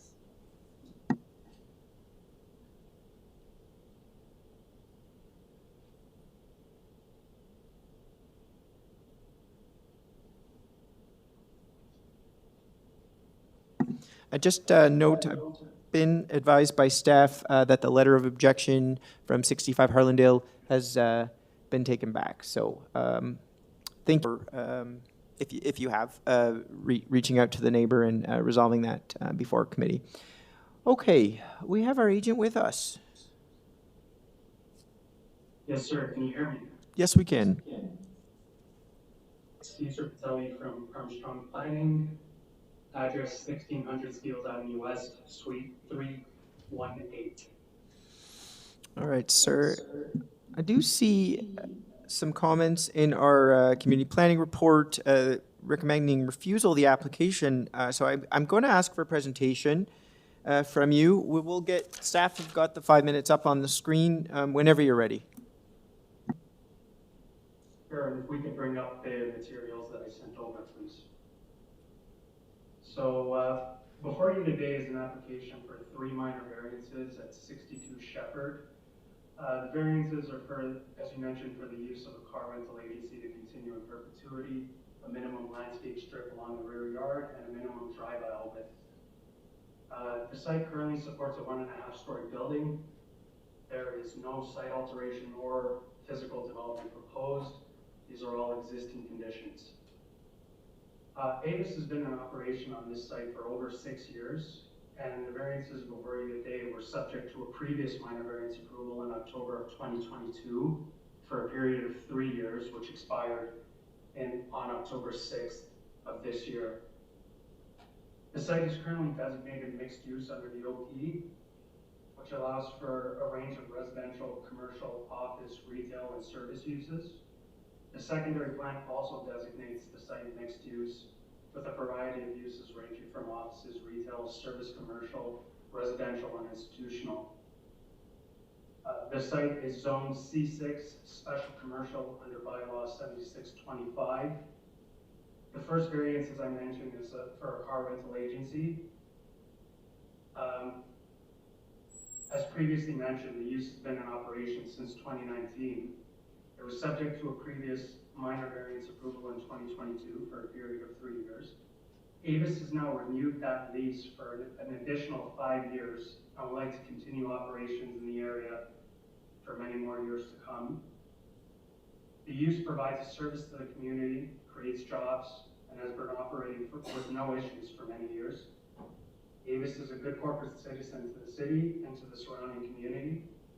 The use of a car rental agency falls under a commercial use, despite the negative staff report. I just want to respond to that. It does fall under a commercial use and thus meets the intent and purpose of the OP secondary plan and zoning bylaw.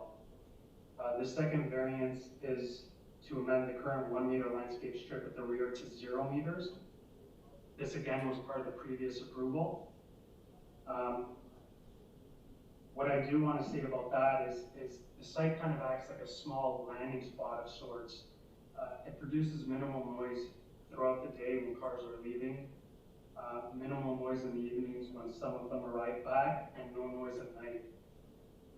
In addition, the site is small in size, and in order for the drive aisle at the rear to maintain its width to allow cars to maneuver in and out, a 1 meter landscape strip is just not feasible on the site. As you mentioned, we have spoken to the owner of the abutting property at 65 Harlandale about his concerns. We were able to come to an agreement to put up a 7-foot privacy fence, and he has thus withdrawn his objection. I just want to say with the fence going up, a 1 meter landscape buffer would serve no purpose and not benefit anyone at that point. And finally, the third variance for the reduction in the drive aisle from 6 meters to 4 meters. That is also an existing condition and subject to that previous approval in 2022. The current drive aisle is a fixed condition due to the location of the location of the building and the parking spaces on site. Drive aisle widens to 6 meters at the rear. We believe the 4 meters along the side of the property is ample room for cars to pull in and out. The car rental agency has been able to fully operate with no issues under this condition for the last 6 years. In addition, this layout has been operating for 40+ years on this site, with the previous business and law offices that were present before Avis, and it functions sufficiently with the current parking configuration and the drive aisle. To conclude, I would say these uses are in line with the character of Sheppard Avenue, which includes commercial, service uses, offices, medical, and residential, in an ever-changing area with many offices and condos being erected. It is almost certain that small sites like this, 62 Sheppard, will face that reality of redevelopment soon. But in the meantime, we feel this is a very good use and serves the public and represents good planning rather than having an empty house on Sheppard. The variances are minor in nature and meet the 4 tests of the Planning Act as I described.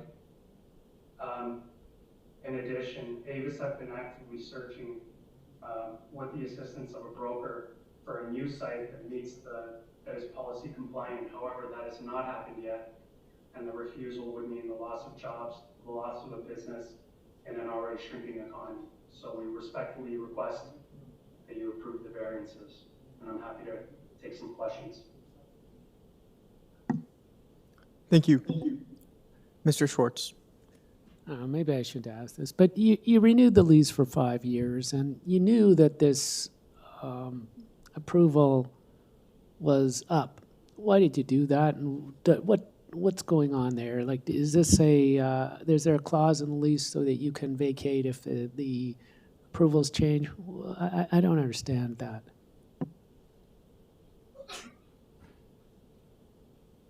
Redevelopment that is supposed to happen on this site. There is a clause that allows the lease to terminate. As I mentioned, this use has been here for 6+ years. It's long-standing in the community. There have been no issues, and we didn't anticipate any issues coming here and renewing that use with the committee. Just a further question, because so the last time you came to committee, you got 3 years. Now you're asking for it permanently. Right.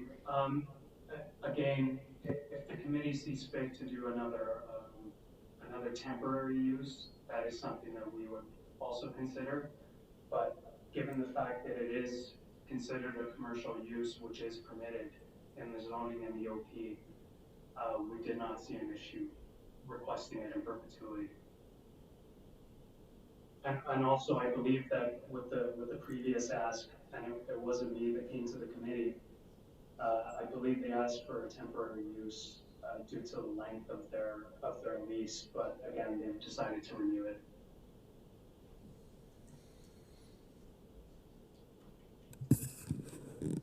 Mr. Chair, if you need to, the late staff report is up for review if you don't. Yes, Since it thank you. before.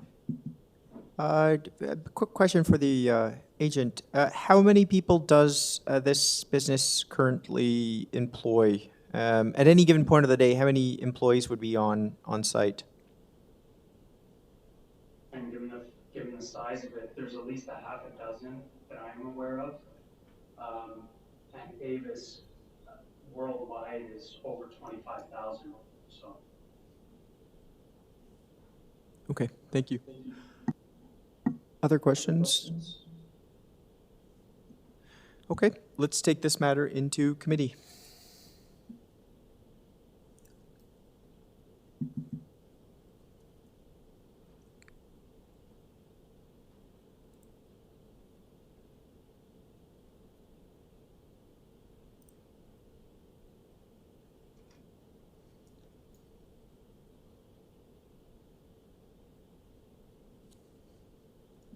Mr. Bartolo. Yeah, I can help start off the conversation here, Mr. Chair. I understand the refusal recommendation in the staff report. I'm going to say that the business has been operating. I don't think it's a particularly severe or troublesome use. It is a commercial use. And that being said, that the other plans referenced in the staff report are like the goals of the secondary plan and the goals of the official plan are not hindered by allowing a car rental business to be here. From my point of view, one day this could be transformed into a higher density residential or mixed use development. It doesn't prevent that from happening in the future. It just lets them keep doing what they have been doing. From a practical point of view, I see some benefits to having, car rental agencies in the center of the city, not just on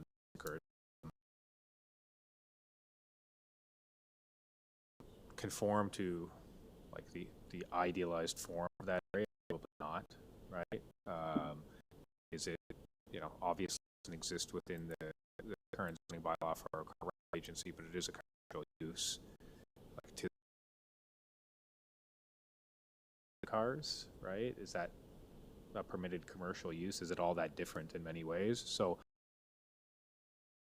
and I think the intent behind the staff report, and I understand the desire for intensification area. I don't think there precludes it from being intensified in the future. So I'll start it with that, and I'll see what my colleagues think. Yes, Mr. Schwartz. So I disagree.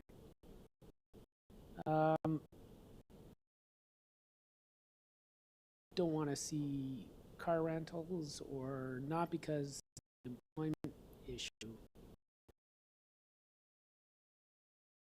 We get concerned about the official plan and the Shepherd land secondary plans. I could be willing to compromise. I would not support a permanent change here. I think side whether something's good or bad, but whether it's minor or major, and it's a forward test because it conflicts with the official plan. If I had to, if I had my preference would be to reuse it, and that's not based on whether it's or not. It's based on the official plan. Based on that, when there's a lot of to us on car rentals and forth, and I for being consistent, as being consistent, and when being here consistently used. I'd temporary, I'm willing to compromise, but if it's permanent, I'm voting. That's just my thoughts. It's interesting because in a lot of the applications, our role is to, we're actually kind of pulling back on the side. And the objection, from at least the way I understand it, the objection hubs created through different use. But I am sympathetic to that that time to transition I'm sure different tenant. But of course, come to the question of, how many people are working on that site at any particular given time. How many people do the employee this? How many people are coming through there to rent a car? So what I said is like, this doesn't mean, if I was,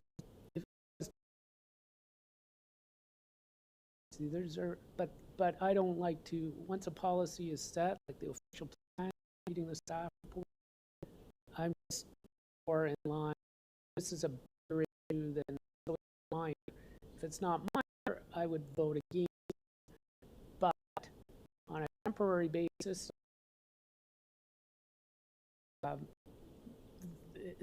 probably what the official plan is going to try to do is going to be this year or next, right? So I can compromise, but that's my opinion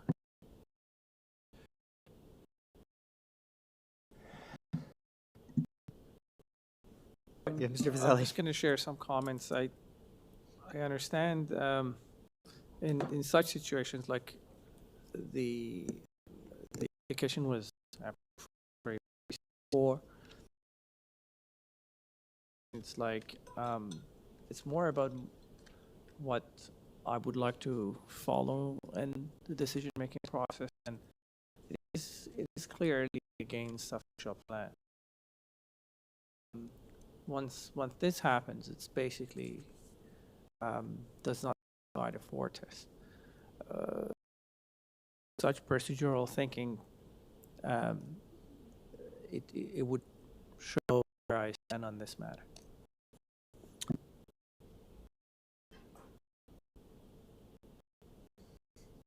I'll just put this out there. I do notice that there's a large green P. It's right beside it. It's, yeah, and there's no employment through Green P next door, certainly on the site. I know that Toronto Parking Authority has a large number of employees.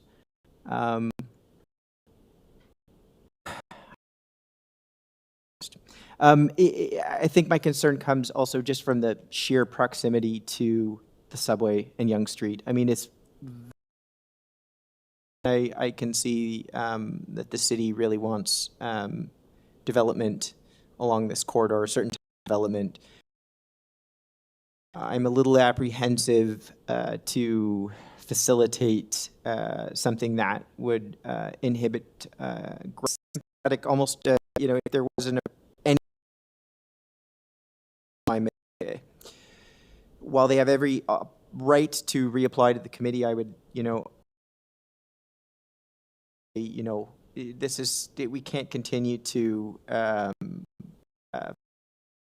such approvals, but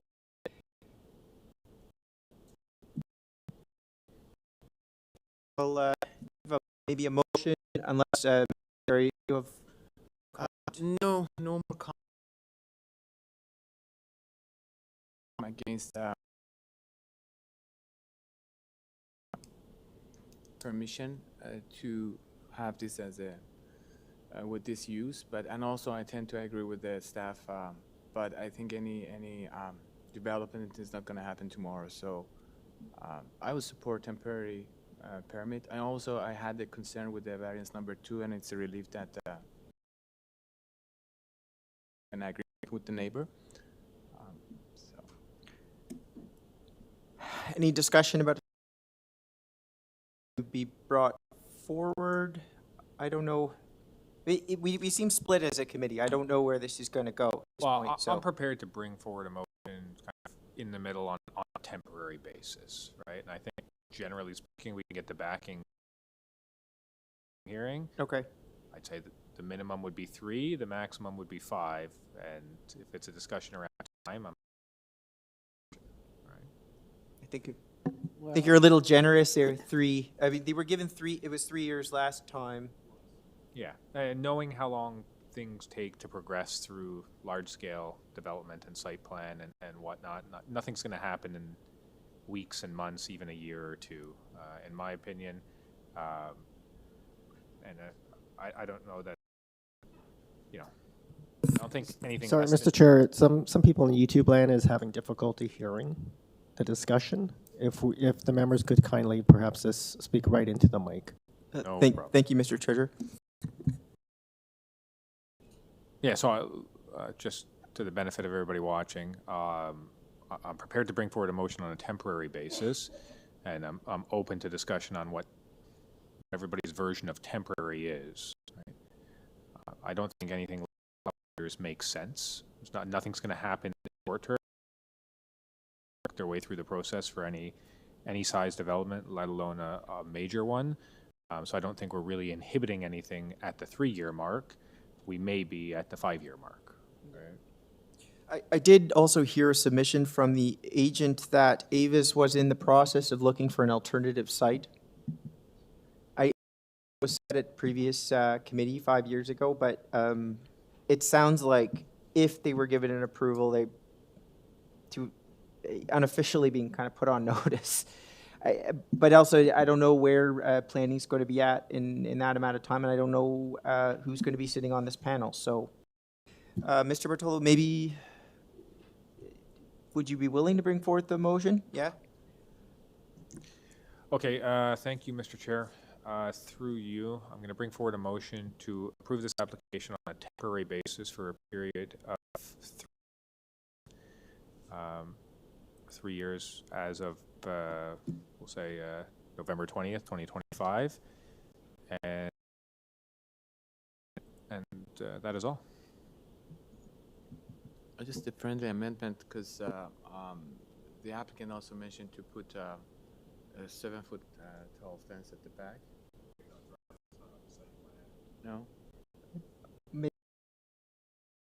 Okay, then I'd support that. Okay, second by Mr. Marziari. I'd like to amend it. If I could. I'd go to 2 years. I'd go to 2 years. I'll tell you my thinking here. And that may not be considered friendly, but I was thinking 2, 3. Here's my thinking on this, because my thoughts were to just refuse it. I'm sympathetic to, like... Mr. Chair, it's got to speak right. I just don't think it's minor. So that's why I would have refused it. However, my sympathy sometimes gets the better of me. And Avis probably could use a friend. So, I'd be okay with 2 years. That gives them some time to find some other place. And the reason is here, the reason I would have refused it is not because of the official plan. And I recognize it's going to take some time to get through whatever changes are going to be in this major intersection. But the official plan is the official plan, and be clearing out some uses that aren't supported, gets the neighborhood to sort of look the way the decision makers like council had wanted it to look like, and has a spurs on the development the council is trying to get. So I would have refused it. I'm willing to go to 2 years. It's just like the last time. Last time was 3 years and it was temporary. The applicant knows where council's going on this and needs to find something else. Maybe it's location. So I would go to 2, and that's it. Mr. Bartolo? I'll accept 2 years. I think it gives them time to sort themselves out and plan for so we'll accept a friendly amendment. It certainly makes my decision harder. To approve the application for maximum of 2 years. Seconded by... I'll second. All in favor? Opposed? Okay. Fazeli and Allen opposed. Okay. That application as amended is approved for a period of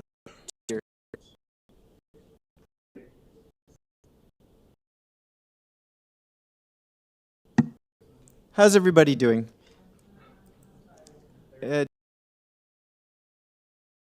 Four items? Okay. Let's resume to take a short break. We're going to try to get through have a brief discussion with Mr. Schwartz, and we'll be back.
All right. We're back. Item number 9, 128 Alfred Avenue. The purpose of the application is to construct a new dwelling, 3 variances, lot coverage, east side yard setback and west side yard setback. On file, material from the applicant and a report from community planning. We have our agent with us in person. Welcome.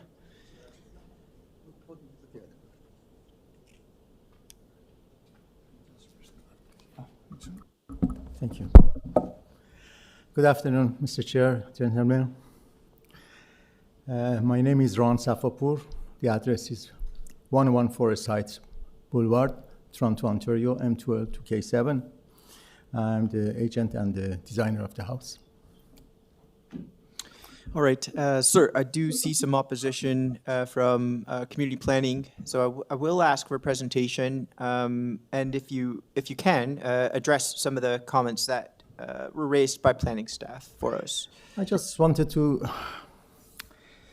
tell you something about the homeowners.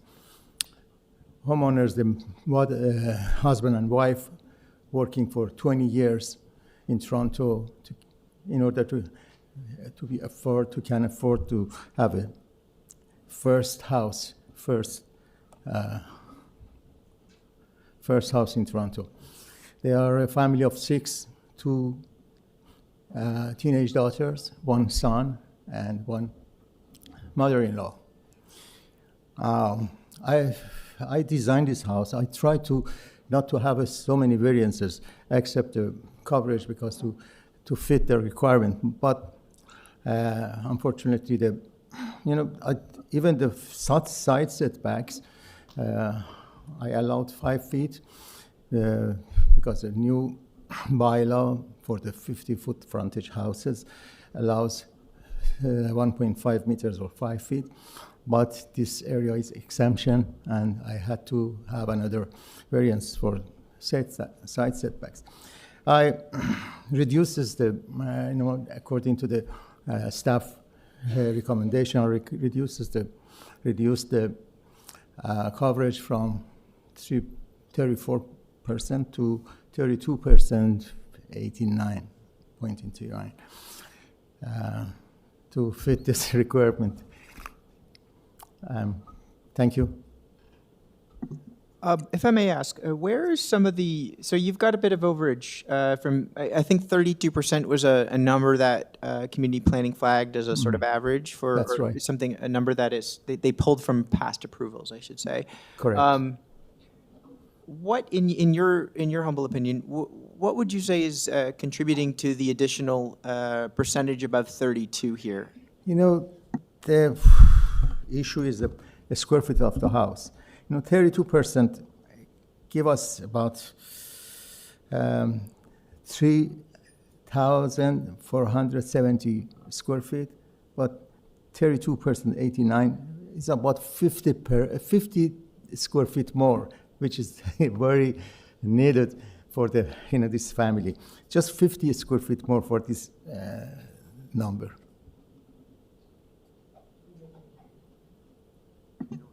Yeah, just to confirm as well, there's no modifications. Yes, I should have yes. asked before.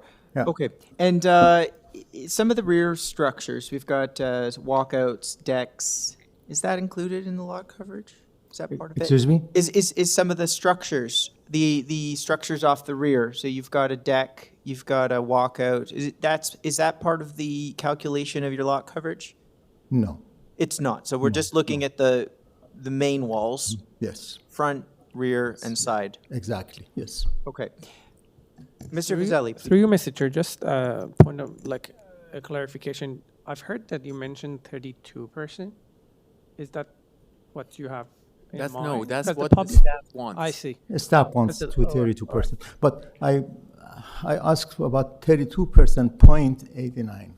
Just All right. minor All change. right. Thank you, thank you. All right. We have some other speakers on this item, I believe. Yes? Okay, let's hear from them.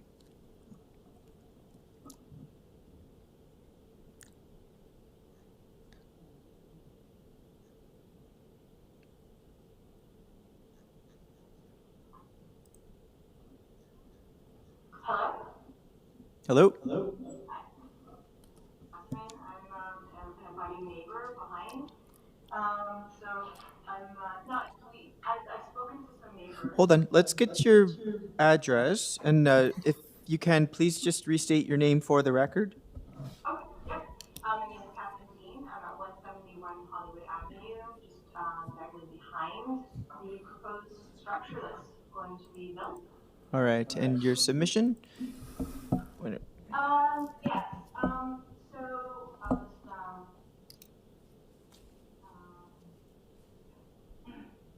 So I'll just, I've spoken to some other neighbors, and we're just asking for a deferral request so that abutting neighbors can get a chance to speak directly with the owner.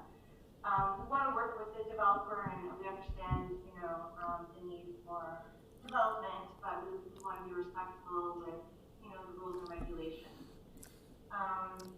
The proposal is removing the trees in the backyard, but there's no details indicating replacement trees, or landscaping drawings, other than the deck, which is now a bigger concern for me. So we would like to know if there's new trees proposed along the north property line to improve privacy, like overspill impacts and sound impacts. Also, the proposed larger windows at the back wall with overspill privacy issues with abutting neighbors. That's a concern for us, especially with the neighbor right beside who has a very small bungalow. We're also looking specifically, we'd like to also discuss why the owner needs both sides of the yard setback. I know the developer just mentioned that he was looking for 32%, but in the paper we received, it says he wants to propose 34% coverage, which I'm not sure. Can we have some clarification on what actually? I'll jump in. I think I can clarify that. So the city planner was noting that 32% is more consistent with past approvals in the area. They're not requesting 32%. That number actually came from community planning as perhaps a more appropriate lot coverage. But I will also ask the agent to respond to this. But I just wanted to provide that point of clarification. Please go on. Okay, so for clarification purposes, is this proposal 34%? It is consistent. It is consistent with the public notice. They're asking the variance is for 34.1%. Yes. Concerned about that. We understand, the need for us to be flexible, but we don't understand why you need a setback on both sides. We've seen that.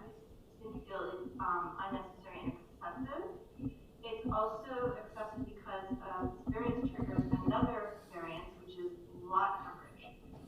We live in a basement flooding zone, and each lot has, a responsibility to absorb storm water. If you go traveling anywhere in our neighborhood, there's always a bin. People are always having to redo their basements because of flooding issues here. And so, you know, just as a concerned neighbor, we want to make sure that doesn't impact our own present properties. You know, the lot coverage of 34% is definitely out of character with other lot coverages. So we are very concerned about allowing and permitting this variance. Also, yeah, so I mean, we don't want to not say, like, the development, we want development, and I'm sure it'll be an improvement with the house that's there. We just want it to be a respectful improvement. All right, thank you. Questions? Okay. We have other speakers.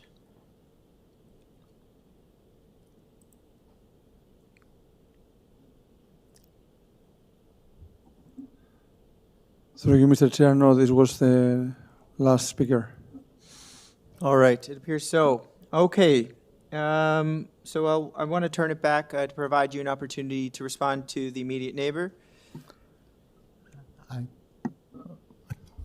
I don't see any problem for the trees. I don't have any changes on the back of the trees. We have a small tree at the neighbor's house, and we have forestry department support for the tree protection around this tree inside our property. I don't see anything. Regarding the coverage, as I told you, I reduced it. So it's up to the committee to make decision about it. Did you just said you reduced the coverage? Yes. So there's a modification to the variance? Yes. Oh, okay. Thank you for that clarification. So I was mistaken, and I hope the neighbors listening. So can we get that modification? Sure. All right. Yeah. So you'd The like coverage, to modify the... Yeah, the proposed coverage is now 32.89%. 32.89. Yes. All right. I apologize for that. So we have a reduced lot coverage of 32.89. I was not clear about that. Okay. Apologize. We're missing the modifications today. Okay, staff, we've got that. Any questions? That's it. Just a very brief question about the tree at the rear to be removed. Any particular reason the tree? There is no removal of the tree. Oh, there's no removal at the rear. No. Okay. Just tree protection. So. Thank you for that. All right. Let's take this matter into committee. Yes, Mr. Maggiari. Thank you, Mr. Chair. I think with the revision, it's a supportable application. Yes. I was thinking about 32.89 is almost 32. So, yeah. Yes, and I think the setbacks are reasonable. So I think it meets the 4 tests to me, and I'd like to put forward a motion to approve this application with no condition. All right. A seconder? Yes, Mr. Fazeli. All in favor? Okay, that's unanimous. Thank you so much. You have your approval, sir. All right, moving along. Item number 10, 106 Northdale Road. The purpose of the application is to construct a pool and cabana in the rear yard. 3 variances required: south side yard setback, top of entrance height, and floor area. On file, material from the applicant, as well as a memo from Urban Forestry. And Mr. Rose. I am here. Welcome back. Oh, you said you're here. You're not in the chambers. You're in. You're here virtually. I looked up. The speaker's throwing me today. All right, Mr. Rose. If I may ask my colleagues whether they would like a presentation on this file. It appears not. As always, if you have anything you'd like to share with us, you're more than welcome to, but I do believe we can take this matter into committee. No, there's no objections, and planning have no comments. All right. Okay, let's take this into committee. Yes, Mr. Bartolo. Thank you, Mr. Chair. I think it's a pretty straightforward application. While the cabana is a little bit larger than typical, the lot's quite large. It's not triggering any other variances, such as lot coverage or the landscape requirements, and I don't see a negative impact from it. Therefore, I'll put forward a motion to approve this application, All right. subject to the conditions of the urban forestry memo attached. Yes, thank you for noting the condition. Second by Mr. Mazziari. All in favor? All right, that's unanimous. Okay. Item number 11, 23 Smallwood Drive. The purpose of the application is to convert the existing dwelling into a fourplex. To facilitate the conversion, the applicant is also proposing a two-story addition to the existing dwelling in conjunction with other interior and exterior alterations. Variances include one, to permit a parking space in a front yard, one for vehicular access point, one for building depth, rear yard setback, as well as north and south side yard setback. On file, material from the applicant, a memo from Urban Forestry, letter of objection from 21 Smallwood Drive, 244, 246, 250, 258 Richard Clark Drive, and 16 Chesham Drive. As well, I see a late report from Transportation. Okay, we've got our agent with us.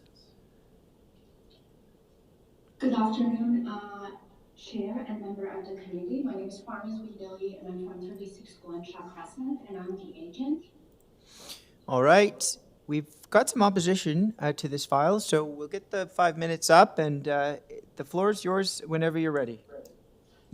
Thank you so much for the opportunity for the presentation. So what we're proposing is to just add two-story extension without the basement to the side of this existing bungalow. So the bungalow is already 2 units. We just wanted to add this extension to kind of like turn it into 4 units. The variance that we are requesting, the first one was for the curb cut and then car access. 2 of the variances were for that, which last night we received a support letter from Transportation. As long as we are removing the existing curb cut, they are okay with our new one, so that is already addressed. The other variances that we are actually seeking for the depth, rear yard setback, side yard setback, it is just because of the irregular shape of this lot. So all these rear yard setback and then side, like at some point, because the side is not like the regular shape, it meets, and then at some point it just gets decreased. And all these zoning rules, which is I think is much more conforming to the other lots, which is the regular. But I've been studying other properties like 16 Rockford, 21 Rockford, 215 Richard, the other one 265, and then 16 Westcliff. All these properties, for example, the rear yard, because they are all irregular lots. So, for example, for the rear side setback that we are seeking variance, some of these irregular lot has a 0 setback. So it's just right on the property line. And then that's why we are seeking 654 rather than 916, which is from the zoning bylaw. And then when it comes to the side setback, we are asking, at some area we are even exceeding the setback of required 1.5 meter, but then because of the irregular shape of the lot, we are just seeking some areas which is 1.23. So in conclusion, all the requested variance, it is minor in nature. The only thing that it is, the rear yard setback is that we are requesting 654, which it is permitted just 916, is just because the lot is irregular. And then all the irregular shaped lots in this neighborhood ranges from 0 setback to actually 815. So they are all non-conforming as an existing. And that's kind of like concludes my presentation. For what we are proposing, we kind of like received a letter of objections and also analyze it. The biggest object is about the fourplex. They just don't want the fourplex. With all due respect, but that is just as of right. Another one was the parking pressure. So we are meeting the transportation requirement. Last night they sent that just remove one of the car access, and they are supporting our proposal. And then when it comes to the you are building two buildings on one lot, which is not correct. So my client doesn't really wanted the basement even for the extension. The existing height is way below than what's permitted. We even proposed him to add one floor above to kind of like meet a better setback. And I was like, that is going to be too much of a height. Let's just keep it within like less extensive construction and within just low-rise environment. And then the building depth, it is actually in line with all the corner lots and irregular shape. So you don't have too much of an option because of the shape of the lot itself. Thank you. And thank you. A point of clarification. I think I heard you say that you were removing an existing curb cut. Is that true? Exactly the condition of the transportation. They said remove the proposed parking space fronting Richard Clark Drive and eliminate the associated driveway access from Richard Clark Drive. Put a notation, this is a staff report, stating that the owner will be required to obtain all permits, and also include a notation stating that all portion of existing access drivers that are no longer required must be closed and restored with soft landscaping. So, if I understand correctly, the application proposes to add a curb cut on Richard Clark Drive. But I'm getting a little confused because what I'm hearing is that there's something about removing a curb cut on Richard Clark Drive. Can you clarify that? So they are saying, like the one that it is under Richard Clark, they are saying just remove it, the transportation. But then the other one, which is on the other street, that we are also proposing, they're like, okay, you can just keep that. Am I clear? I think she's looking at the standard conditions in transportation. I'm trying to understand. My understanding is that there's a second drive and a second curb cut that is being requested for access to the property, which will occur from Richard Clark Drive. I also understand that there is no curb cut currently on Richard Clark Drive to facilitate vehicular access. So I just want, as a point of clarification, I just want to ensure that I understand that correctly. Is that my understanding? Is there a curb cut on Richard Clark Drive currently? Existing curb cut? There is an existing, but we are proposing a change. To what? To remove the curb cut.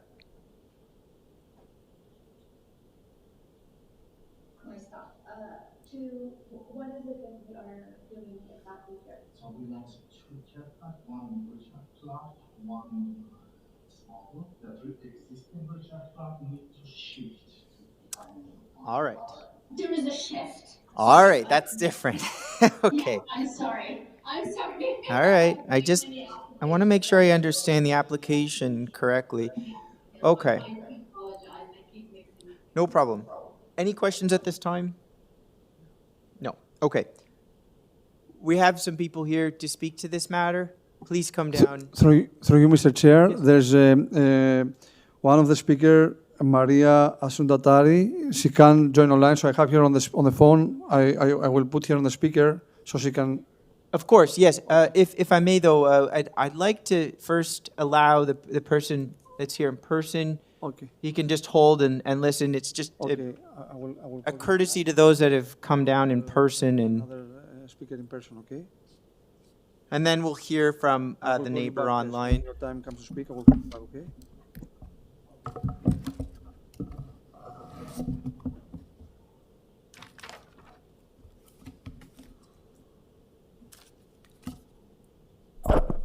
Welcome.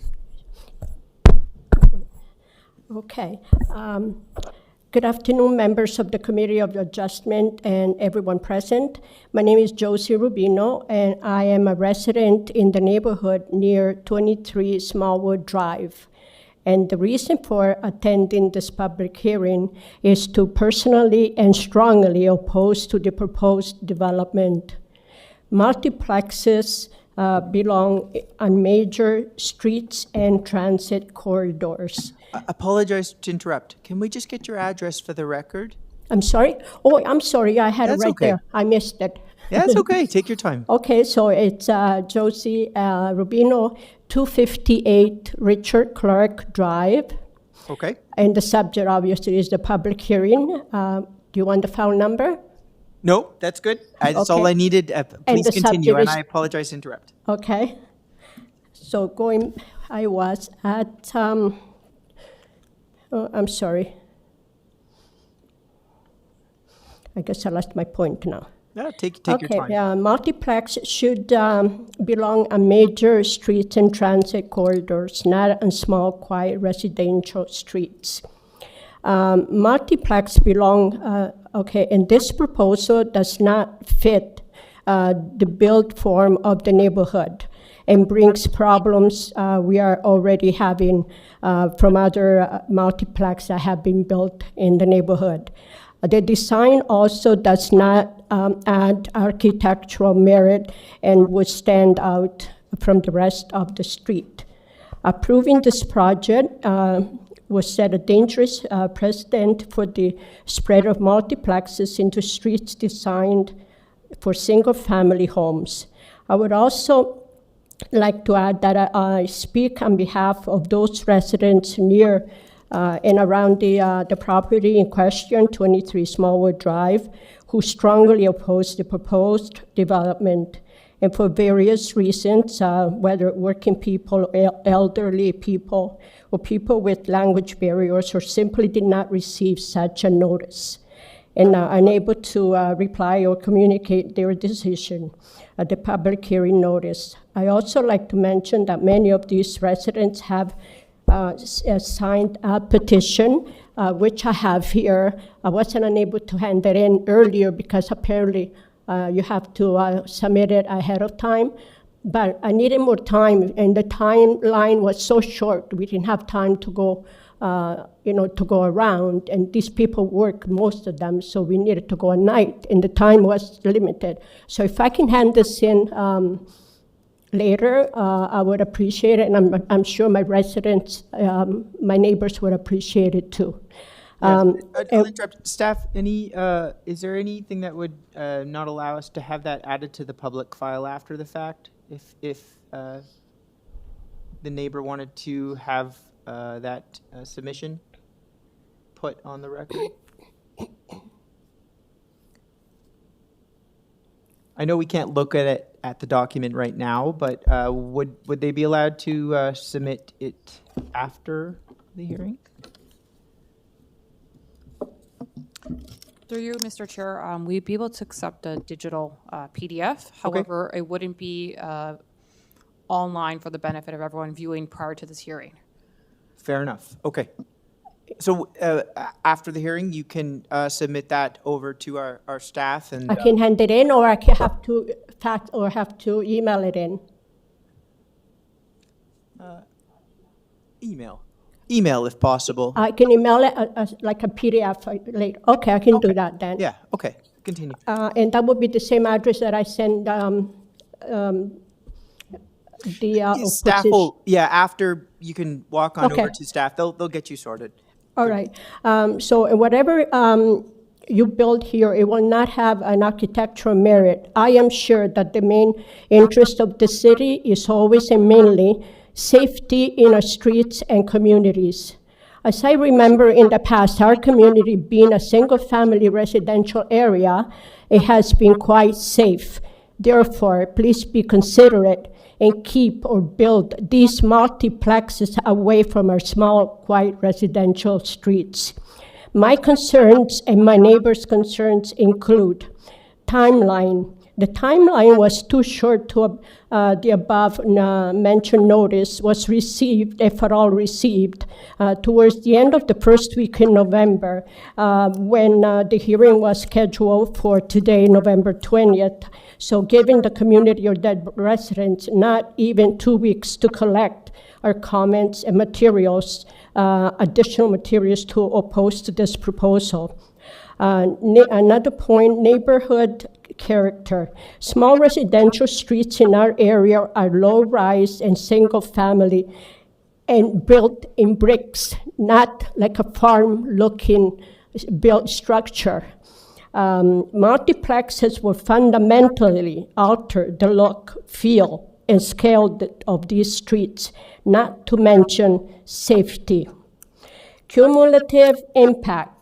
With the multiplex, a barn-looking structure recently built nearby, and not to mention 2 or 3 more of the same barn-looking structure already built on streets not too far from Smallwood Drive. Allowing another one, 23 Smallwood Drive, which is a corner lot. It would take up the whole corner and blocking the view like for traffic. It encourages a domino effect, threatening the broader neighborhood as more homes are up for sale in the neighborhood currently. Just get towards the final, just because I realize I interrupted, but we're a minute over the 5 minutes. Sorry, because but I interrupted you a couple times, but if you just be mindful of the clock, okay? Okay, you want me to go ahead then? I can still go on? If you can, yeah, just kind of get towards final words, and we may have, my colleagues may have some questions for you as well. But yeah, if you can kind of wrap up. Sure. Okay, so I'll be quicker then. I'm almost there. I'm at the end. Yes. Okay, another point, traffic and parking. Additional units increase traffic and potentially additional accidents and place pressure on limited street parking, impacting safety and livability. Privacy and shadowing. Multiplexes, this mass-looking structure, I apologize, but to me, they do look like massive farm barns. They reduce privacy, sunlight, and enjoyment for existing homes and their owners. Homes built with bricks, nothing like barns. Garbage and garbage collection. Smallwood Road has no sidewalks. Therefore, with numerous people, families living in the same structure with extra accumulation of extra garbage, this will cause garbage and garbage bins to end up on the road and more safety again. For these reasons, and I am sure there are many more, I respectfully request that the committee deny this application and ensure the multiplex development remain on major street where they are more appropriate rather than spreading into small residential streets. Preserving the integrity and character. I'm going to have to cut you there. Okay, thank you for listening, for your consideration and understanding. Okay. Please protect residential streets.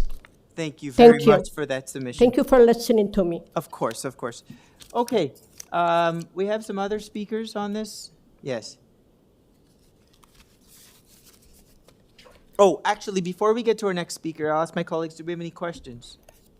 Okay, no questions. Okay. You can sit down. Thank you. Thank you. Okay, let's hear from our other speaker.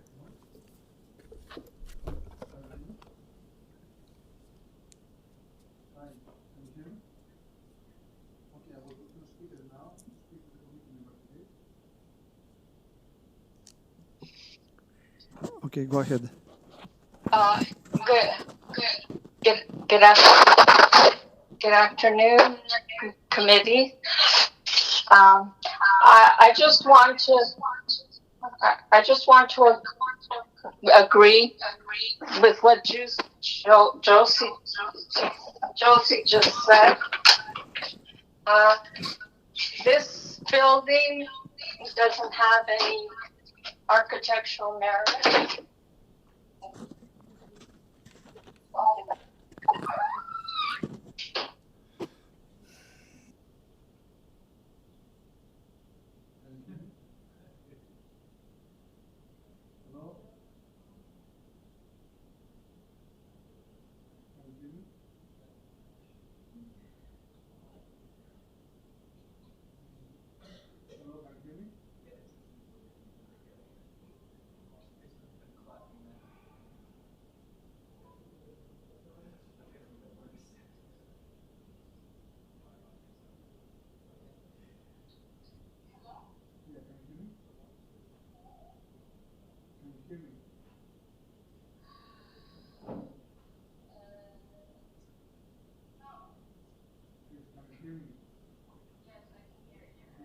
please close the YouTube that you're watching live because you're getting an echo.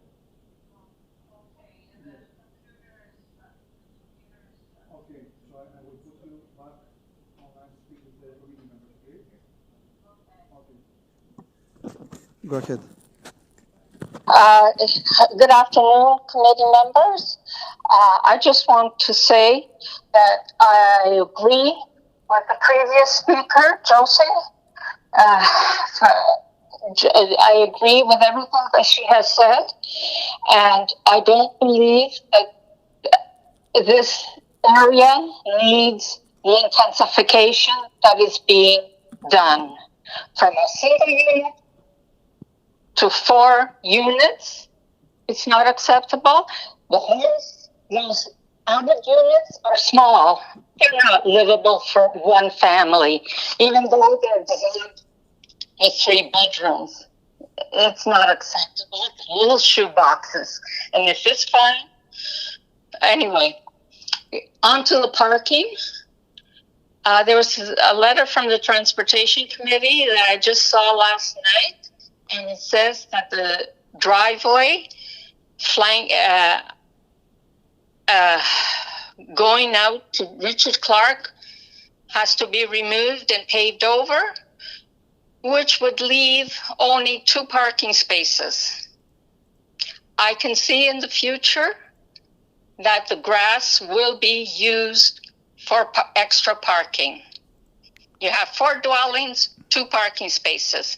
And if the grass is not used, it will be on the streets. Because that will just happen. I will also, the parking,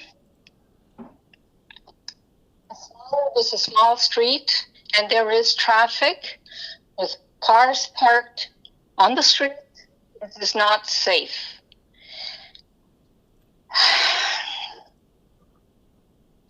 Anyway, I don't think it should be developed. It should have 4-plex in this area. I respectfully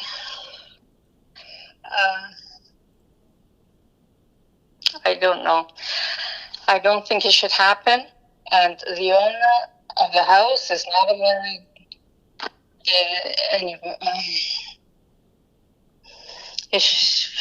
It's all right. There is too much lacking privacy, and it's too much parking in the area. I agree with the previous speaker and the letters written by Mr. Howard and Mr. Provenzano. It does not, a 4-plex does not belong in a corner lot because of parking issues, architectural merit, and everything else. Thank you. I hope you will decline this application. Thank you. Okay, thank you for that submission. Mr. Bertolo, just your camera is off. Yeah. Okay, questions? All right. Okay, let's go back to our agent. Give that person an opportunity to respond to some of the concerns that were raised by both of the neighbors. Thank you. With all due respect to the all member of the committee and all the neighbors, the proposal does not seek a variance for additional residential unit because this form of housing is already permitted, supported by also provincial policies. These permissions exist intentionally to address our urgent housing affordability challenge by enabling gentle density increase and actually providing lower cost housing for the people who actually can afford to have a home. So we are not seeking any variance for turning this to multiple unit. And then based on the multiple unit policy, we only require to have 1 parking and 2 bicycle area. So I think that's conclude the response to the objections. All right.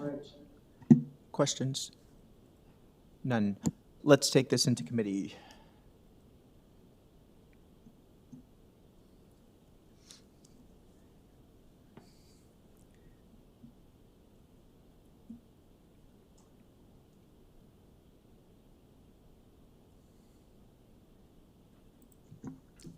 I can start off the conversation there, Mr. Chair, if you like.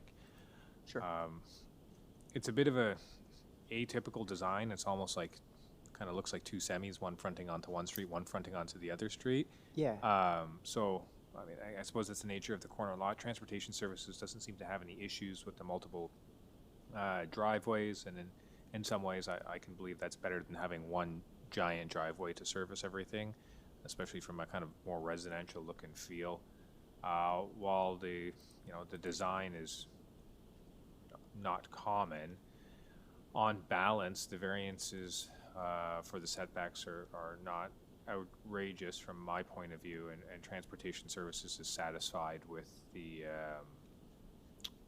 curb cuts and how that's flowing and working. So on that basis, it's a supportable application. I buy the applicant's argument to a certain degree that kind of irregular shape at the rear trims the rear yard setback. It does, even if the largest rear yard setback was carried all the way through, they still wouldn't meet it, but it's not, in my opinion, outside the realm of supportability. I'll leave it with that and see what the opinion of my colleagues is. Yeah. Thank you, Mr. Chair. I agree with Mr. Bartolo. I think it's a, I don't want to be negative, but it's a weird design. I've never seen something like that in the city, but we are dealing with the variances and in front of us, and I think the variances are reasonable. There's no variance with the fourplex. It's allowed in the city, and transportation has no issue with variance number 1 and 2. I looked at the building depth, and I think they are at 17 meters, so the building depth, building length is at 17, so the building depth is measured from the front yard setback, which is created because of the irregular shape of the lot. So I personally don't have any issue with the variances, but yeah, the design is just, we're not making decisions about the design. Sure. If I may provide just a few comments, this is a very tough one. I share your observation with respect to the variances, particularly in that in a lot of cases they only really apply to a kind of moment on the lot because of the tapering. I think where I have a problem is the fact that normally on a lot, as a building progresses in its length and depth, you usually see a reduction in the massing, a sort of tapering in a way towards the back, and this actually does the complete opposite. It's almost like a complete lot reorientation, but as a sort of rectangular lot, which is typical. I know it's a pie shape. I know it gets a little larger at the back. It's tough because there's so much bulk and massing at the rear that it almost reads as if it's a consent application of this a different lot that's now facing the other way. If we were to treat it that way, the side yard would be the rear yard.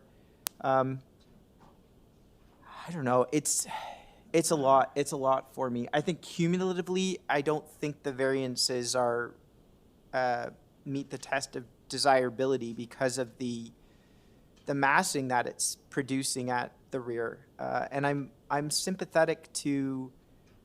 I'm very sympathetic actually to existing properties that look for intensification, not through demolition, but just through addition. I like to see that, but I just feel like in this case it's taken a little too far, almost to the extent that it reads as a different dwelling or a new dwelling that's like a semi at the rear. So I don't think I'll be able to support this application. But I will say though, with respect to multiplex, I have no issue with the multiplex. I understand the concern of residents with multiplexes, but this is not something that is before us. And my decision is not based the fact of the number of units. I think in fact, I think if this were proposed as a single-family dwelling, while it might assuage some of the concerns of the neighbor, I'm not sure the application from the committee standpoint would be as palatable. So, anyways, that's my thought. But I have to say, this is a bit. I agree. This is a bit unusual, and it was a very tough one for me to consider.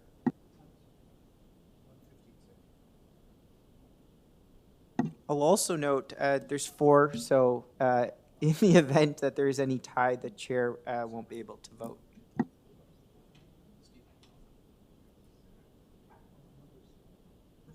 I can add one more thing. I tend to agree with you. I think because of the mass being shifted at the back, the rear yard setback is becoming an issue. And I've never seen a building that is like a bungalow at the front and 2-story at the back, and then the chunk of the mass is pushed to the back. Drawing A13 is this sort of, I think, the best indication of what we're.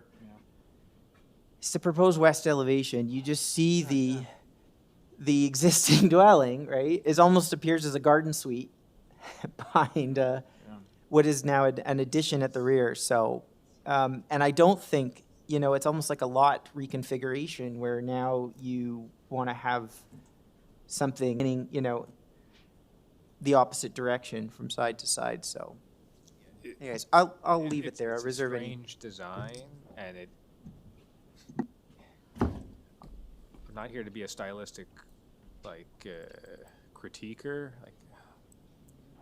On the basis of the setbacks, I could probably get behind it. It's going to look strange.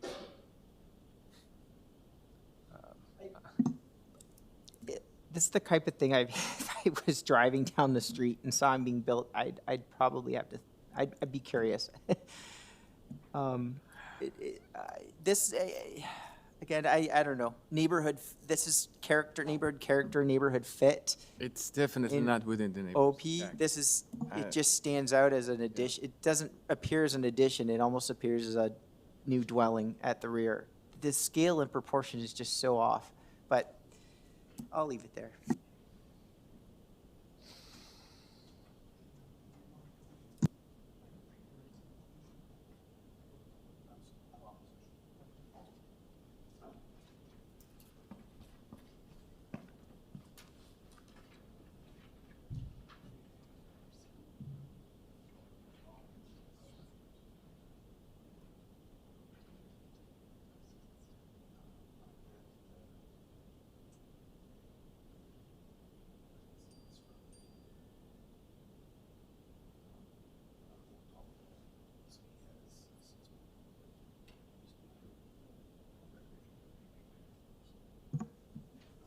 I can put forward a motion. Frankly, I can't support it. I mean, this is just, I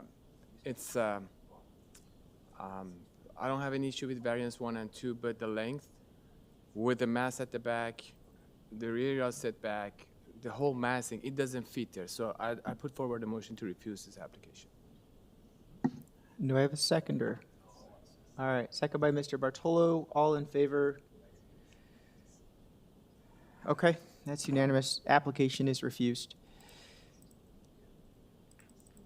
Last item of the morning, and for everybody tuning in to our 2 o'clock afternoon session, we had some technical difficulties this morning that resulted in about an hour delay. So I apologize for that. We will try to move this along as quickly as we can. All right, item number 12, 31 CELT Avenue. The purpose of the application is to construct a new 2-story detached dwelling with rear covered porch, variances for stair width, west side yard setback, east side yard setback, rear deck projection, and rear deck setback from a side lot line. On file, material for the applicant. We have our agent with us.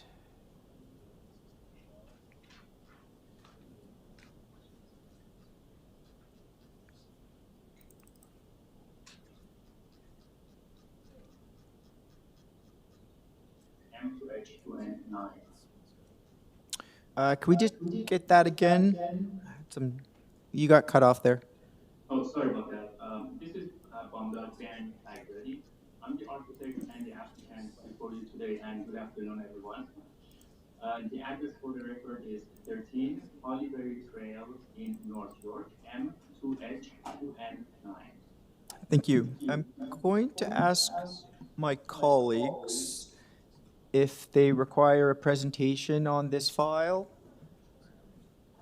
It appears not. If it's all right with you, I can take this into committee for a decision. And actually, before I do that, I should ask, are there any modifications you're making to this application?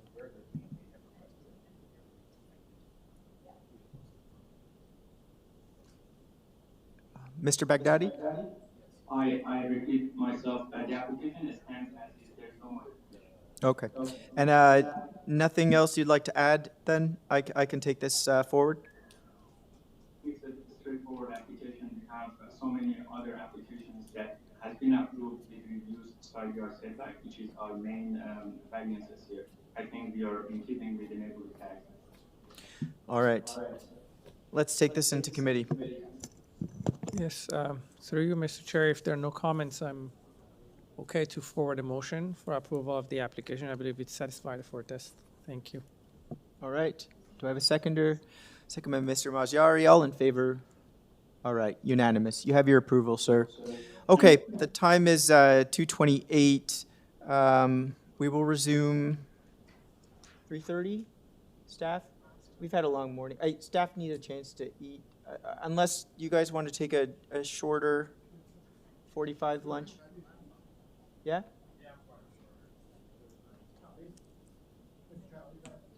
Okay. I'm looking to staff. Speak your. Okay. If there's no objection, we'll take a shorter lunch. I think everybody wants to get on our way. Okay, so we will resume in 45 minutes at 3:15 for our afternoon session. Thank you, everyone.